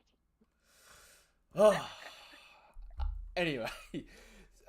I've unironically seen someone in a Facebook comment, which, to be fair, what am I expecting? But I saw someone argue that at one point Kakashi's like fighting someone who's throwing these like little black orbs at them, and supposedly these black orbs are supposed to be their own contained universes, and Kakashi is blocking them and destroying them, and because these little orbs have like little dots of light inside them, they must be entire solar systems with multiple suns, and therefore Kakashi is destroying multiple solar systems with every swipe of his hand. Look, Okay. it's getting harder and harder to say out Kakashi is Sailor loud. Moon now. See, Yeah. okay. Kakashi's No, Sailor Moon now. Yeah, okay, Kakashi's always been Sailor Moon. I've seen that man transform. It's getting harder and harder to come out here and be like, you know what? I talk a lot about One Piece, but I prefer Bleach and Naruto because the second that comes out of my mouth, people are like, they associate that with this type of dialogue, and it's like, well, no, I have a brain between my ears. I can have a dialogue, and I understand that they're not when you compare them against One Piece. But it's a lot harder when you have somebody coming up the rear going, "Yep, Kakashi can create that," and you're like, "Damn, you're making it real hard out here for me to talk about that series, my guy." Look, Don't worry, Bookie. My opinion's the only one that matters. I love all of the big three, right? But I am also completely understanding that there is so many disingenuous arguments with all of them. And love your series for what they are. Yeah. Then that's the truest way to love anything is to love it for what it is. I love Naruto because I just prefer its sort of type of story. Same with Bleach, but that does not mean that I'm going to come up on here and say, "Oh yeah, Naruto Solo is One Piece." I'm not going to do that.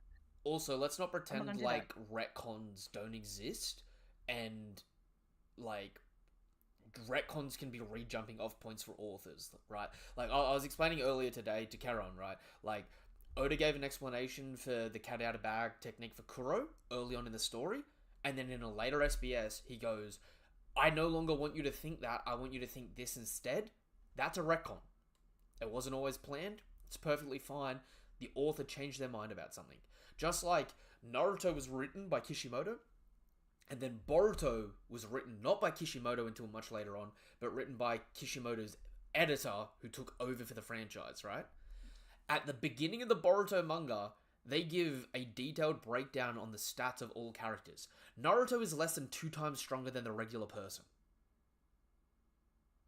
According to the data books, not the data books, sorry. According to the Boruto manga, I can bench more than Naruto. That doesn't make me stronger than Naruto, but that just shows like a different. Eggs and I had to say that just shows the differing authors' intent on the same franchise. You know what I mean? But it's one of those things where, and we were talking about this today, that feat that because every now and then One Piece will hit me with a feat, and I'm like, I hate that with every fiber of my being. There are a couple of topics in general Nova knows not to bring up in my presence because the visceral anger that I bristle with it, but not so much this one. That's more Don Chinjao, and I'm not even gonna. I'm not even on the Don Chinjao. Yeah, I don't even want to talk about Don Chinjao. I already made myself angry. How is that possible? I just did that to myself. Anyway, it was the Nami feat, Nova, that you the were Nami like, baseball hitting 5 tons out of the air. I was so upset. Yeah. I'm like, excuse me. But I can't do anything about it. Like it happened. It's one of those things where. And that's what I feel like when it comes to Naruto or Bleach, when you're reading it and your characters and the characters in the world that you love and the world that you love have certain limitations or parameters set, it's not worth fighting about. It's a victim of that writing. And that's okay, especially if when you like. No, I love Naruto because, and this is going to sound weird off cuff, it's a realistic more serious. And what I mean by that is that One Piece is very goofy, and those laws and those physics and all of that stuff, which make it so fantastic, aren't necessarily present in Naruto. Like, these are normal people that get stabbed by kunai. Instead, So it's they just have weird. hacks, which Them- people It's use wild to me. way You're going to Wait, okay. argue for sometimes durability. What's But wrong? that's even sometimes a discussion that happens sometimes. What's for me. wrong with one series being more grounded, and because it's more grounded, have more consequences? Like, when Yeah. someone gets stabbed in Naruto, I'm actually fearful for their life. When someone gets stabbed in One Bleach. Piece, I'm like, oh, they'll be fine. And that's sort of how I feel about Bleach. To Goku Thomas, Garo versus Goku hand-to-hand combat, who wins? It's Garo. It doesn't matter if Goku's faster, right? Garo can see his martial arts once, adapt to it, be able to replicate it. Garu, it would take him moments to reach Goku's level and then surpass Goku in martial arts, but that doesn't mean he's necessarily more powerful than him, depending on the version of Garu you're talking about. It's just strictly martial arts and hand-to-hand. Garu is technically stronger. It's just how the man works. But I think you've had that argument before because you were very stern on it, like you've really thought it through. I have had the argument before, and I have thought it through very, very specifically, right? Because, okay, it's like the whole thing with, like, Luffy with Gear 5, right? Luffy has Toon Force, but just because he has Toon Force doesn't mean he inherently wins everything, right? But there are certain things that just no longer affect him while he's in that form. I don't expect... Yeah, see, that's the thing. I started seeing a lot of people saying that, like, Luffy doesn't... Like, people that were, like, super anti, like, One Piece. I mean, like, Luffy doesn't have Toon Force. He just doesn't. And I'm like, what do you mean? Like, he very clearly does. And then after a little while, I realized the reason they were saying that is because other people were saying Luffy has Toon Force, therefore he wins no matter what. Yeah. And I'm like, okay, that's why people are saying he doesn't have Toon Force. But it's like, one terrible argument leads to another terrible argument. Yep. It's If a he does have it, disingenuous. but it doesn't mean he just wins. Yep. I feel like that's why in circles at the moment when they're having that dialogue, people are just excluding Gear 5 from a conversation entirely. They're not even, people aren't even necessarily purposefully doing it, but I'm noticing more and more that in these, any matchup discussions, people are just leaving it out. Yeah. I mean, to be honest, though, it's kind of one of those things where it's like, it's in the middle ground, right? Like, okay, Luffy has Toon Force, therefore these people can't affect him while he's in that form, but at the same point in time, Luffy loses to Bugs Bunny. The people that you hold in that same level, next level up, there's such a big gap that it's like, okay, you can beat the people below you, but you can't beat the people above you. You're in limbo at the moment. And there's nothing wrong with that. There's like tier bands for a reason. You know what I mean? And you've always got to be careful falling into the, well, in my imagination, I can conceive it's possible for that power. And I feel like we've all been saying that since like the dawn of time of having these discussions, because if you were to say that, like, Law could beat anybody, because in theory, I could see that power being able to, no. Like, I feel like just absolutely. because Law is like a you perfect can argument. conceive it. Yeah. You can conceive it being used. Like, Luffy still thinks he's a rubber man for the most part. Like, and I don't think you could probably tell him otherwise because he's that stubborn. I don't think you could be like, hey, do whatever. Go, give it a go. And he'd probably just look at you back and like, I'm a rubber man. Like, what's wrong with you? Like, are you fucking stupid? Like, it's a rubber fruit. Like, what? So he's not even at a point yet where he has that. But yeah, sure. If you think about the fruit from your creativity and your awareness, yeah, and you can do anything with anything. That's why Oda tends to give people that have really powerful fruits a nerf of some kind. Law's probably, I would argue, being his durability. Yep. Because otherwise, what, like, you can't just have someone floating around with what he has. If you look at it, for One Piece specifically, right? The way Oda does it is the more broken the ability, the bigger the nerf, right? And the only exceptions that he doesn't nerf people is when they're specifically a Yonko or an Admiral, and in which case, any nerf comes for emotional or logical reasons. So it's like, he's well aware that it's like, if I make these characters this strong and don't give them a fatal flaw, they'll be too strong. It's why I know Law will never have Conqueror's Hospital, because can you fucking imagine room of Conqueror's Coded room? Goodbye. Val, it's the same damn reason why King was invulnerable against Zoro, and then decided, I'm gonna come down and fight you in close range and turn my flame off. Our baby boy just needs a nap. Lord just needs a nap. He just wants a nap at this point. He doesn't want none of that. He just wants. Unfortunately, yeah. Unfortunately, he's got the initial D, and he's getting dragged along for this ride. Not too much. Not too much. My dark skin melanated. Laura's walking around out here with like the berserk symbol on his neck. Getting a little big in your britches there. No, it was just King getting done dirty. Because it's like, there's no reason he should have lost. There is. I'm going to nurse him back to health, I promise. Hey, Okay? he's back in this chapter. He's back in this chapter. He's still got the bandages on. Yeah, no, I read it.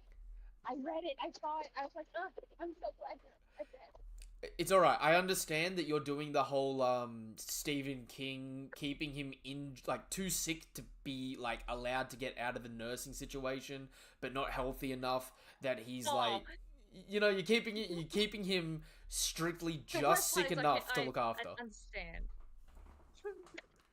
It's why a Lunarian. It's why a Lunarian.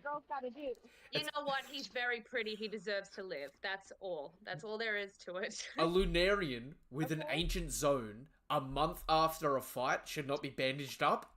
Have he not been poisoned slightly?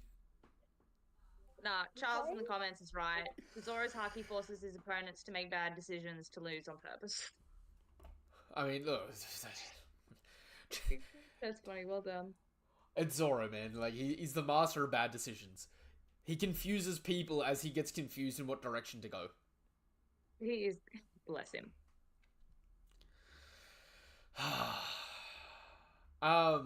Did anyone have any predictions for next chapter other than it's just feels like this arc's about to wrap up? No, nothing but pain awaits around the corner, I suspect. Oh, yeah, that's what I'm... Yeah, I did love Bonnie's honestly, Bonnie has been such an entertaining character this arc, but damn if I don't feel sympathetic for her. Like, yeah. And I've always loved her. 12, If she wasn't 12, I would want her to join me. But she's 12, and I need her to go be with some real adults, not the Straw Hats. Oh, I mean, hey, this is why the Straw Hats had to get Jinbei, right? Because now they've got Reason on the crew. They have an adult. They have an adult to take after the adult, to look after the adults. Because, like, you can't tell me Robin, for all of her like, we've seen her internal dialogue. I reckon she's up to some hidden shenanigans. She needs an adult to watch her, and she's watching Nami, who's trying to watch. Yeah, it's a hierarchy of people trying to keep everybody in good behavior. Okay. No, I think a perfect example of Robin's willingness to take responsibility as the adult of the crew is perfectly shown in Fantastic. And she looked at Luffy and was like, this ain't gonna go well. Like, this might not go well, but like, I mean, whatever you want, bro. Like, even she was like, I mean, I don't know if I would feel like a pirate alliance is something that we should be doing, but like, I'm not in charge, so do you, and I guess I'll follow. Whatever. Robin is the definition of ride or die. Robin is the definition of a smart person that says dumb shit really randomly. Nah, Robin's the sort of a person whose motto is do dumb things safely. That is... if you're gonna be stupid, you better be tough. Okay. Do you guys think all the Straw Hats know Bonnie's age at the moment, or just some of them? Because I think it's only like Luffy, Jinbei, Chopper, and then Sanji that know. So really, just Jinbei and Chopper, because you know Luffy won't really pay attention. Yeah. So like I guarantee you, he already forgot. I think they forgot. I think they all think she's like the age she presents, and when they learn that she's a little girl, I think a lot of the Straw Hats are gonna have like a switch up on how they behave around her. Because it's gonna be much more protective and babying, which I actually think will be quite good for Bonnie. Like what they did to Momonosuke. But obviously, because it's a girl instead of a boy, you're not gonna have Brook and Sanji harassing the shit out of the little prick. I'm amazed Momonosuke was able to get off that ship eventually. Hon- That was a feat. Honestly, That was a survival feat. the funniest thing was seeing Momonosuke turn, like, as a 30-year-old, attempt the same shit, and then Nami and Robin do such a switch up on him. That was cathartic, though. Part of me was there with Sanji and Brooke, just being like, I can't wait for this kid to get ragdolled. I'm just waiting for it to happen. Robin has protected her inner child from her traumatic past. Yeah, no, okay, fair point. That's why I like that she gets those little moments where she has fun. Like, it is a lot, hers is a lot, her outlandishness, like, if you were to compare her to Nami, it's not as obvious, but hers is, it's most definitely there. Our girl, a little silly bean as well. Honestly, sometimes I feel like her cutaway or thought bubbles are some of the funniest things I've ever seen. Oh, they like, are, in though. One Piece in general. Like, she is funny. She Okay. is funny. I never really get to ask this question, but this will be a really random thing, right? What is everyone's favorite joke in One Piece? Like, favorite funny moment? Oh. Trying to think about which ones made me laugh the most. Because I think my favorite 2 gags in One Piece are What are your top 3? Top 3? Okay, easy done.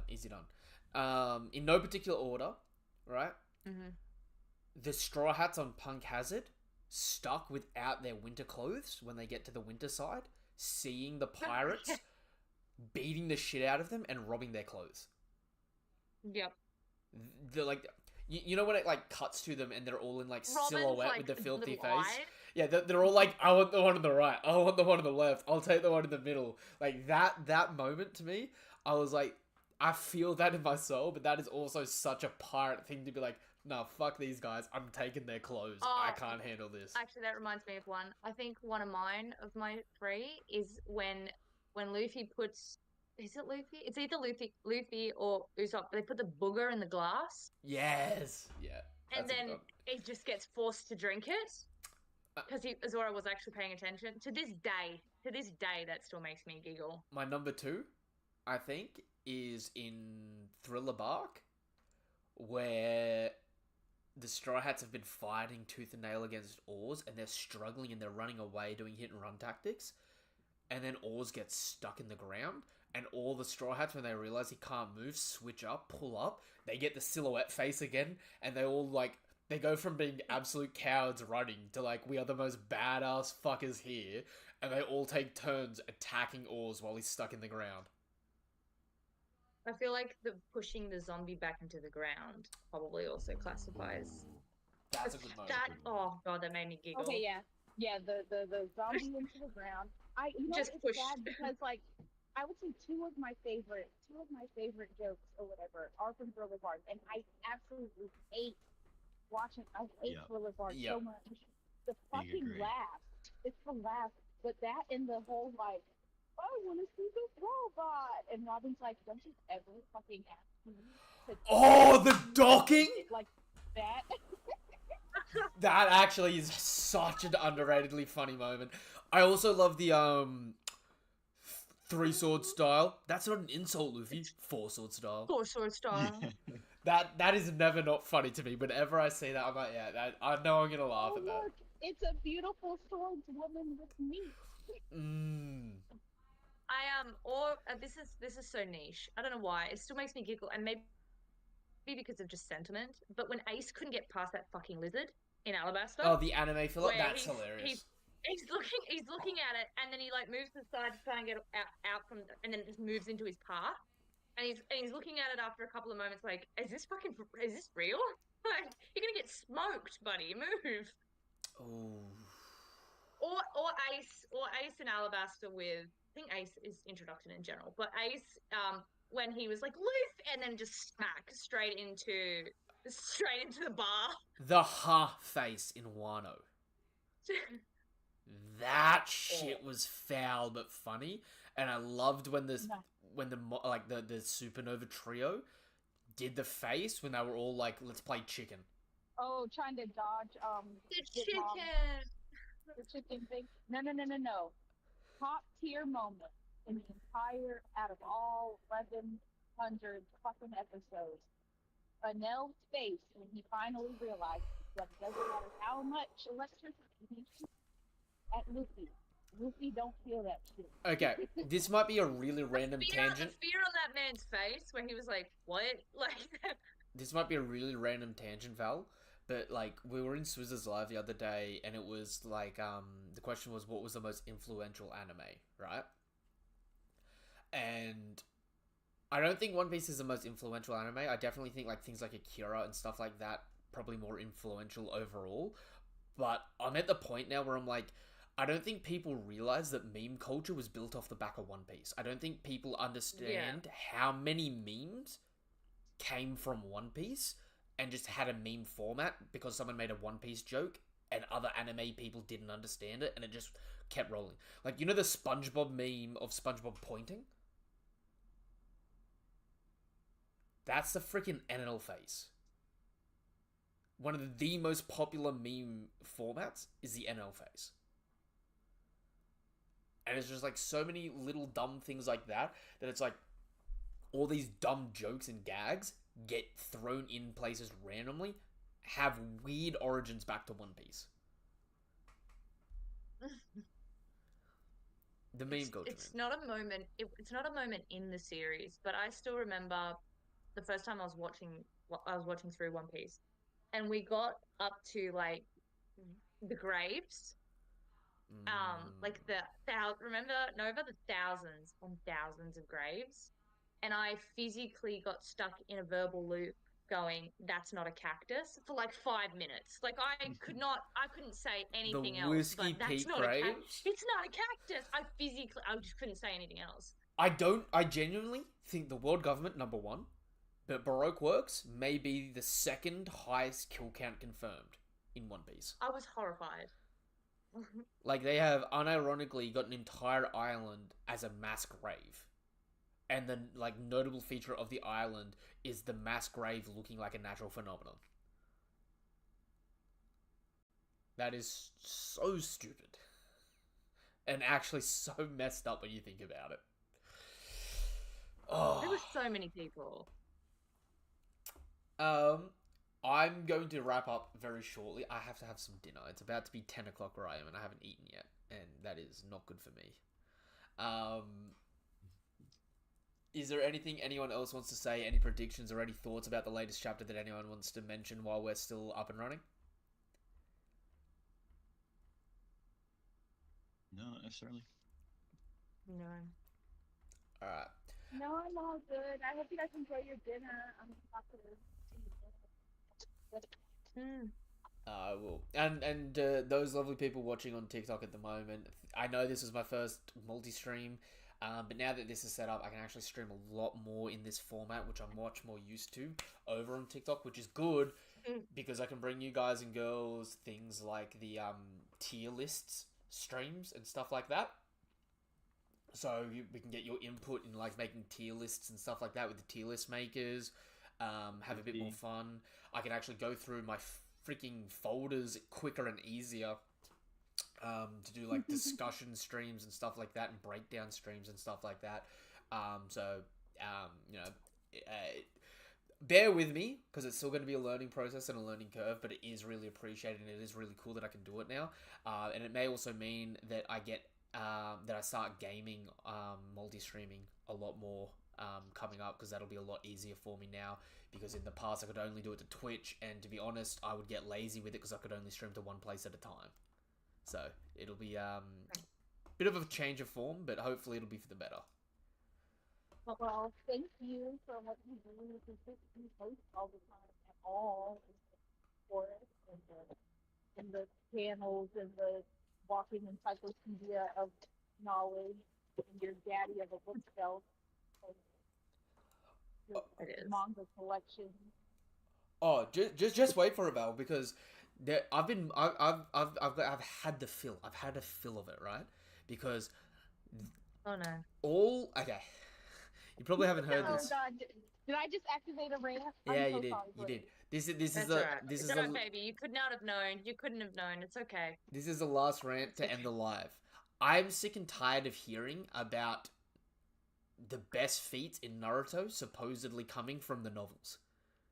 I ordered them for you. Thank You're gonna have them. So You can pick on people soon. I bulk bought all the novels. I'm only waiting on one last novel to come, and I've started reading all the bloody Naruto novels. So I can finally get the feats for it, and I'm taking screenshots and scans of the important feats and stuff like that from the novels. So He's ready to fight. Nova, please, please. I will, when you're done with collecting all of those, I will pay for the shipping. You would let me borrow them because you know that I don't like power stealing, but what I do like is to argue. And even more than I like arguing, I like winning at other people's games. all right. I do enjoy. I do enjoy. I'll just send you a copy. I'll just send you a copy of it. Val. I bought him one. May as well, Not a little not treat. not even Pop it in your chapter little 1. Care box. Not even chapter 1. The prologue Oh my has God, it already started disproving feats. Val. I'm sure I'm so sick of them. I'm sure you've heard this before, right? But Him. have you heard the statement Naruto with zero chakra God. while almost dead dodged photons from the novel? It's probably one of those arguments that I've blocked out from my head because I just hate it so much. Sounds trauma, like repression. It is one that has been said to me so many times, and I'm like, okay, that's cool if it's real, but I've never heard of this, and I've never seen a scan of this, right? I read the fucking prologue of this book, right? Mm-hmm. And Oh my what God, in the that's so name sad. fallacy? They have a rifle that they call the photon gun, right? Mm-hmm.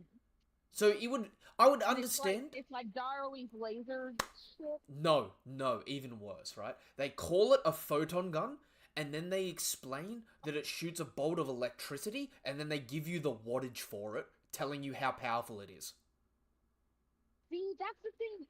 Because I've been saying that for a long time. I'm like, y'all keep going on and on. Like, they demand proof. Oh, well, can you prove that? Blah, blah, blah, blah, blah. And then they keep going. If you read the light novel, if you read this light novel, why is it that your author had to go back and create all these additional side quests just to make his. Anyways, that's a different tangent. Val, that's why I bought the damn novels. That's why I bought the damn novels. But yet they never prove. They'll whip out the data book. They'll be like, yeah, I do actually have a scan of the data book statement, which I hate those shits too. But they never have a scan of the novel. But they never produce the fucking novel. See, this is why I bought the novels and why I'm scanning them, because I tell you what, I'm making a damn ass folder of this, because the next time someone says it to me, I'm just gonna whip up the page of the novel, and if they say, oh, that's not it, Oh no! I'm gonna pull out the receipts, man. I'm gonna pull out the physical novel, and I'm gonna say, else- name the chapter, name the page. Nobody.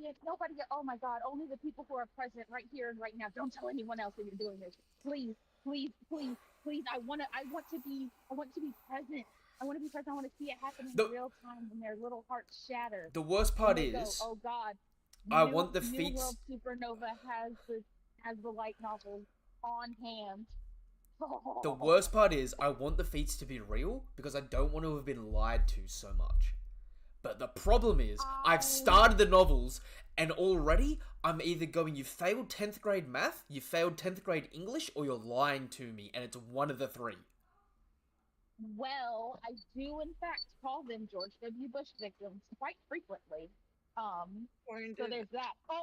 Oh, you'll appreciate this, Glitter. So somebody named Monkey D. Lindsay, she made a video that sounded like, since we're all about to die, let me confess, I didn't like The Godfather or whatever, right? And hers was, I didn't like Tin Pink's backstory.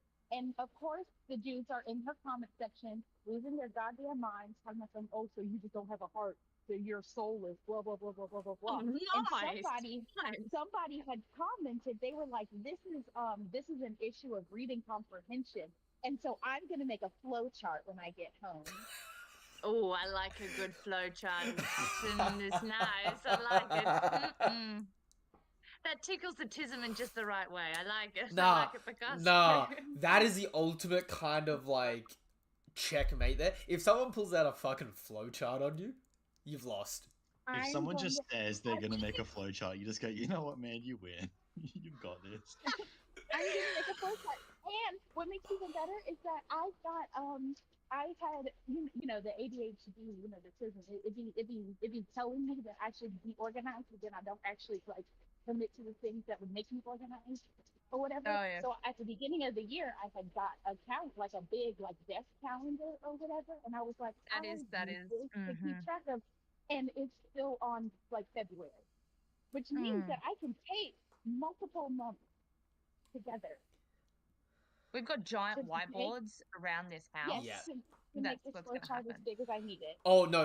I've had when I first started making content, I had the whiteboards out to the point where Val, you know Soze? Talk boards. You know everything Soze? but the red thread. Everything but the red thread. That is exactly what I was. I was in Soze's lives, Val, whipping out the whiteboard, giving year 8 math lessons to people because they would say out of pocket shit that Completely understand why when Val first met you, she thought you were condescending. Because if somebody fucking whipped out a whiteboard in the middle of a discussion with, I can understand. Yeah, that's fair. I still do. I'm married to you, and I still. Sometimes you'll pull something out. I'm like, who do you think you're talking to, sir? This is not a live stream. In his defense, he had retired the whiteboard, I guess, by the time I met him. Look, like I said, it was just the accent. It was very off-putting, and then you would just be like, and again, now that I know you, I'm like, oh, he's trying to diffuse the situation. Huh? It's so much more. It's so much more aggravating. Yeah, I don't like waiting in the line. Look, it is what it is. It is what it is. Yeah. It's okay. You're delightful. And I do be thinking about that sometimes, and I feel really bad. I'm like, I can't believe. Like, God, no, it's true. No, he is. Nah, anyone in my personal life will say that they hate me. Eggs, he is. Listen to these two. He's a condescending gaslighter. I still feel like some people everyone needs to see me and Supernova really go at it. You need to go back. Okay. And look at some of the, Shocking. No, you need to go back and look at some of the lives on his YouTube because Eggs, Nova, and I obviously the Nova conversations. And I, but we're all high school friends, so there is a level of argument pettiness that comes from this that is those two No. The YouTube doesn't do it justice because honestly speaking, our best conversations have always been off panel, and then we fucking go, do you know what? Let's take this on live, right? And then by the time we get on live, we're fatigued from hours of arguing with each other, and by then it's kind of like home like an hour later than you were supposed to today because you were like, yeah, we got stuck standing outside in the cold having a. I'm like. What happened for an hour, boys? I mean, no. See, Nova. That only confirms why we let you in our TikTok, okay? Because that's very black coded right there. That's what I once showed up to a funeral an hour after it was over, and my entire family was still in the parking lot, and we proceeded to congregate for an additional 3 hours after my arrival, which was an hour after the event had concluded. Hey man, I just like to talk, and everyone's like family to me, man. I just want to talk. Yeah. That's my problem. I'm always late to work, so I've had to make myself a good at what I do, so I'm not fireable. Val, which just shits my boss to no end. Me too. What's painful, Val, is me and Eggs train together at the gym. So it's weird when we get stuck talking. It's while we're training. So it's either we're out of breath, we're holding our breath, or it's we're talking. Politely, we don't stop talking, but we also need to shut the fuck up because we're in agony. I'm trying to mentally prep myself for the hardest set of the whole session, and he's like, By the way, this person versus this person. This man will dead ass. This man will dead ass. But, like, Unrack a weight, have 120 kilos over his throat, and I'll go, who do you reckon would win in a fight mid rep? No, see that's some Nova lore right now tapped into the source, not just his life, but like a high school. It's like that. We will be in the car, and we could be coming from a funeral and into the fucking silence. So With So big thing to everyone in general who's graced enough to listen. If Nova, and this is why I'm so glad I convinced you of your neurodiversity, because there's no other explanation. That is a script that you have used. So if he wants to start a conversation about One Piece, but it's not relevant to anything that's happening around him, he will start it every single time. Eggs, hit it. What's the record? What's that? How do you know? So I hear that now and I get angry. I can't even help it. Like I won't even be angry, but I feel this white flash and I'm like, I know what's about to happen. So we'd be in the car randomly, not even talking maybe. So what would you say if, and then that's just how it keeps initiating into those conversations. Without all right. I how's have your to right? send you a video. Yeah, later. Yeah, it's okay. We accept you, Nova. I'm but getting I gotta put on send you a blast here. video glitter. And you guys need to go eat. Yeah, we do. I've already eaten. He was late home. I'm gonna eat. Damn. He missed his window. So this is a problem with me being the person on camera. I don't get to go feed. But that's alright. Oh, thank you, I Assassin. don't get to go feed. You totally could. Yeah, I don't think anyone will care. I keep telling you that. Nobody's gonna care. Yeah. I'm tempted. I mean, but if you're a shy eater, if you can't perform under pressure, then it's that's valid too. It's more. I'm in my. Of course you did there, Val. That was funny. I'm in my study with like my normal streaming setup sort of thing. So I'm like, I could end this, go eat, and then just spark up a live on my phone while I play Xbox. Assassin, we're up on the Discord, not on Yeah, his Discord, not mine, because he doesn't come in there. Neither does Glitter.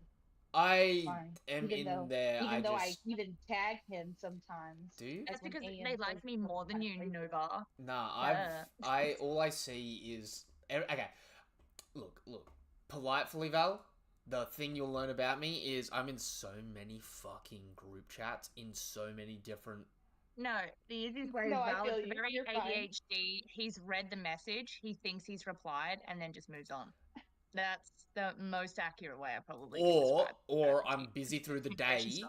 I'm busy through the day. My phone's getting notifications. I click on the notification so it doesn't like overfill my phone throughout the day, and then I forget about the notification and I don't end up reading it. Right, the object permanence for me, because it's not like I'm really in here for real like that. For me, I come in here, and it'll be like 68 unread messages, and I go, yeah, that's too much. I'm already overwhelmed. If it hits over a certain threshold, I'm not even going to read them. It's not going to happen. Just go away. That's me. Knowing that when I come back again, it's gonna be at 216.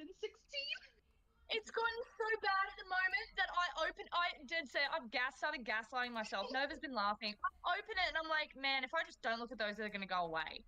He'll look at me. He's like, that's not how that works. I'm like, but it could be. I don't have to. I'm not gonna look at this anymore. Assassin's not in here. Damn. Assassin got in. But you're right here. Anyways, you need to go eat. You're trying to log off. Yeah, I might go live again in a little bit.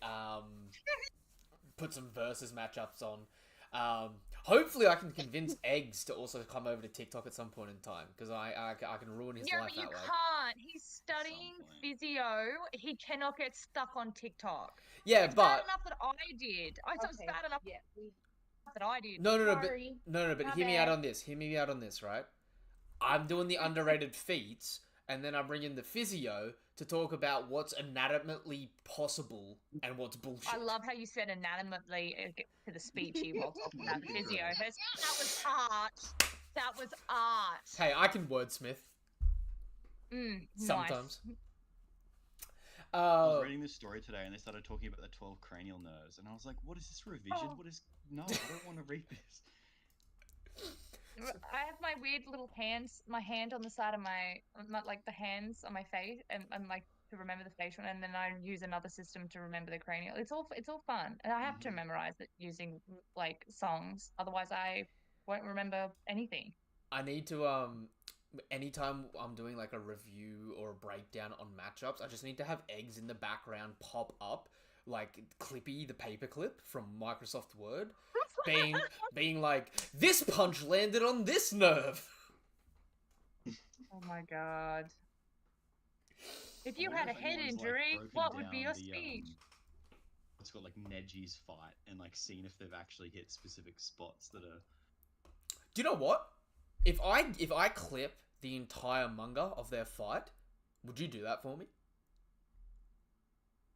Well, isn't it though? He's hitting like chakra points. Yes, but So you could do that if you had like Chinese medicine background or something like that. well, the chakra points in Naruto are different to the Eastern Oh, are medicine chakra points. But Oh, okay. but I could get you to do a side-by-side breakdown of what actual physical body parts are getting hit and what type of nerves or pressure points would be in those places to see whether or not he's hitting actual pressure points or like pseudoscience pressure points. You know what I mean? Yeah, I could give it a go. I totally hate to give you more homework, but then compare that to Ty Lee from Avatar: The Last Airbender, because she does it. like renders their arms useless or whatever by hitting pressure points. Or I whatever. already know And, Ty Lee like- actually hits yeah. genuine pressure And- points. I wouldn't actually be surprised if Avatar they actually were accurate. They Because are. Their martial arts are accurate to different like schools of martial arts and stuff, The, right? the pressure points in Where Avatar are bending dead things. accurate. Like I've seen breakdowns of it already. With Neji though, it just feels like a lot more pseudosciencey.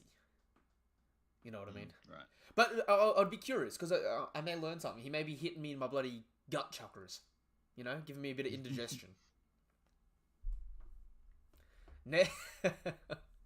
Imagine if Neji didn't die, and instead of being a battle master in his old age, he helped Sakura at the hospital by unblocking people's chakras so they could like not have indigestion or constipation and this, that, and the other. You know what? After his life, I feel like he'd probably be all right with that if he'd survived the war. I think he would have been like, I think that would have calmed him. I think that would have calmed him right down. Honestly, I feel like he would have been. I think he would have calmed right down. as if the Hyuga don't focus on being medical ninja. They can quite literally X-ray your body whenever they want. Yeah, that's actually true. fanfic I'm reading is way better than what Horikoshi did. Oh, duh. It's a drop and then mute for me. That was perfect. So Eggs isn't up to date on the manga for My Hero Academia, but are you still watching it, Eggs? Did you No, give up? not really, to be honest. Yeah. He fell. Like, Where'd you one fall of the off? seasons came out, and I was watching it week to week, and I was like, this entire thing is just a filler. It's just like Class A and Class B doing little gymnastics not against filler. each other. That is And I'm not like, filler. Yeah, that no, is apparently that's the actual manga. I know, but it felt like Mhm. filler, and I was like, I'm done on this series, to be honest. In all fairness, Val, for a side point, he refuses to watch or read pretty much any other manga or anime apart from One Piece, and has actively told Nova and I that once One Piece ends, he probably is not going to be that interested in doing anything else. Mind you, though, In terms of- mind you, he has watched a lot of You anime. said He that has watched a lot of before. anime. He has I watched a watched lot. all of Hana, all of Naruto, okay, You all of said Dragon that Ball. you're not except interested for in Super. it. I got up And to to be Goku fair- Black on to be Super, fair- and then I dropped it. To be fair, as a person who reads and writes, who has been reading and writing My Hero fan fiction for the past 3.5 years, okay? My Hero is really only worth it up until the end of season 4, and then after that, you're better off going to the fix. You're better off going to the fix. It's That's true. the Look. fans did it better. Look, Eggs, Yeah. let me catch you up on My Hero Academia, right? The entire it's gonna get brutal. Make a plate. the entire story that you haven't I'm seen gonna up go make until him a now, plate. I can't. Hang on. I'll go do that. the entire story up until now is just Onigashima. Unironically, it's just Onigashima. Yeah, you were telling me that. Yeah. All for One is Big Mom. Shigaraki is Kaido. Luffy is Deku. Kid and Law are just Bakugo and Todoroki, right? Actually, do you know what? Zoro's probably more Todoroki. I would say Bakugo, not Bakugo and Todoroki. Bakugo and All Might. Yep. Todoroki, Shoto is Zoro. Shoto is Zoro and King Dabi is Dabi. King. Yep. And to the point, right? Like Val, I know you would appreciate this. The arc came. Oh, a donut. Thank you. The arc came out 1 year after Onigashima started, and if you actually look at the chapters released 12 months apart, they're happening the same story beats, chapter by chapter, and they last about the same length, chapter by chapter. To the point that instead of having Otama take over all the pleasurers and gifters, you have Darby. Sorry, not Darby. Twice becoming. Toka becoming a tsunami of people that then turn good. And then apart from that, it's just straight up story beat for story beat, not bar for bar, but story beat for story beat, the exact same thing, to the point that Giganto Machina is just the numbers. And it is, like, depressing when you look at it in that regard. You know what I mean? He's not even wrong. I think I would say the only thing that is different is that Luffy at no point in time is fighting Kaido in order to, like, make him see that there's a better way to live life or some shit or whatever.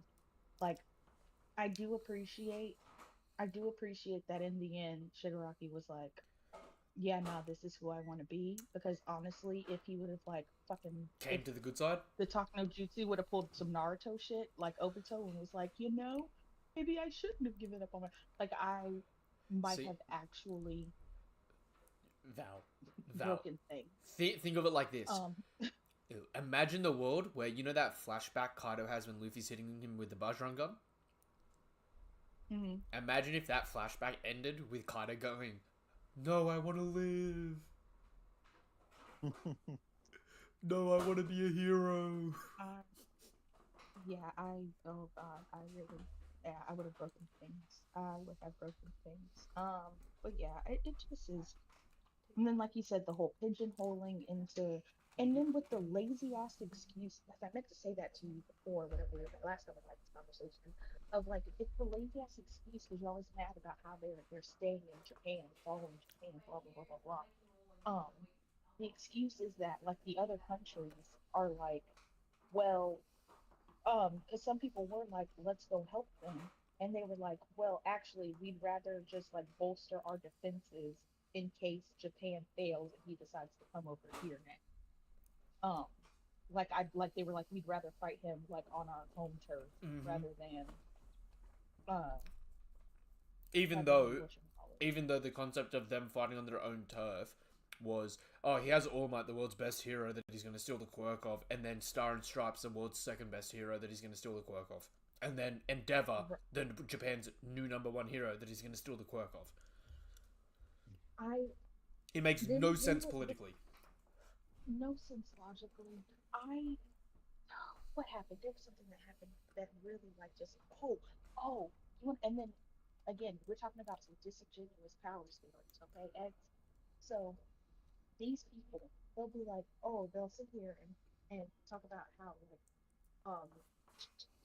Shigaraki is, like, continental, blah, blah, blah, blah, blah, blah, blah, blah, blah. You want to talk about an actual island? Shigaraki they're deliberately trying to keep Shigaraki from reaching a volcano because he's going to use the power of the volcano to destroy Japan, because he does not have the power to destroy Japan on his own. He needs to bolster it. And yet they'll be like, Deku is continental and honestly Shigaraki is relative and blah blah blah blah blah blah blah. But he can't even destroy the main island of Japan. He said it would take him a week to destroy Japan. It's like, guys, hear what the author and what the characters are saying. It's time to listen. Okay? It's literally the plot of the show. Oh. Literally. Again, George W. Bush victims. Like, people pay for this content. People pay for this content. Alright. I'm gonna wrap up What's here. the take on what's his name? The guy from J. You I am fine to Nah. stay here and talk to you, eggs. Nova. This will be Log off really on quick, TikTok. okay? Alright, no, keep going. The I'm infinite thinking ability from the dude, Jujutsu Kaisen dude. from Is that legit? Like, from is he JoJo. just- fuck me, I He can never be hurt. From Gojo. Because I've seen so many people say, "Oh, he's got infinity, he wins." Okay. Let's break this down. Let's do this. Do you know what? I should end this on YouTube before I piss off the people that have just started watching me on YouTube because I've just caught up on JJK. You know what? Politely, I'm gonna do that. I'm gonna protect myself. I love you all on YouTube. If you want to keep watching, go over to the TikTok. I have to protect my assets. I would not. I would log off on TikTok too. Nah, fuck it. I'm going wild on TikTok. Fuck it. Oh god. Alright. For the people on YouTube, thank you for coming through. Nothing but love, nothing but respect. Say goodbye, everybody. Bye. Thanks for listening to us. Alright, for the people on TikTok, wait 2 seconds. Oh man. This is going to be a long subject. You know what? I think That's you fine. activated another ring.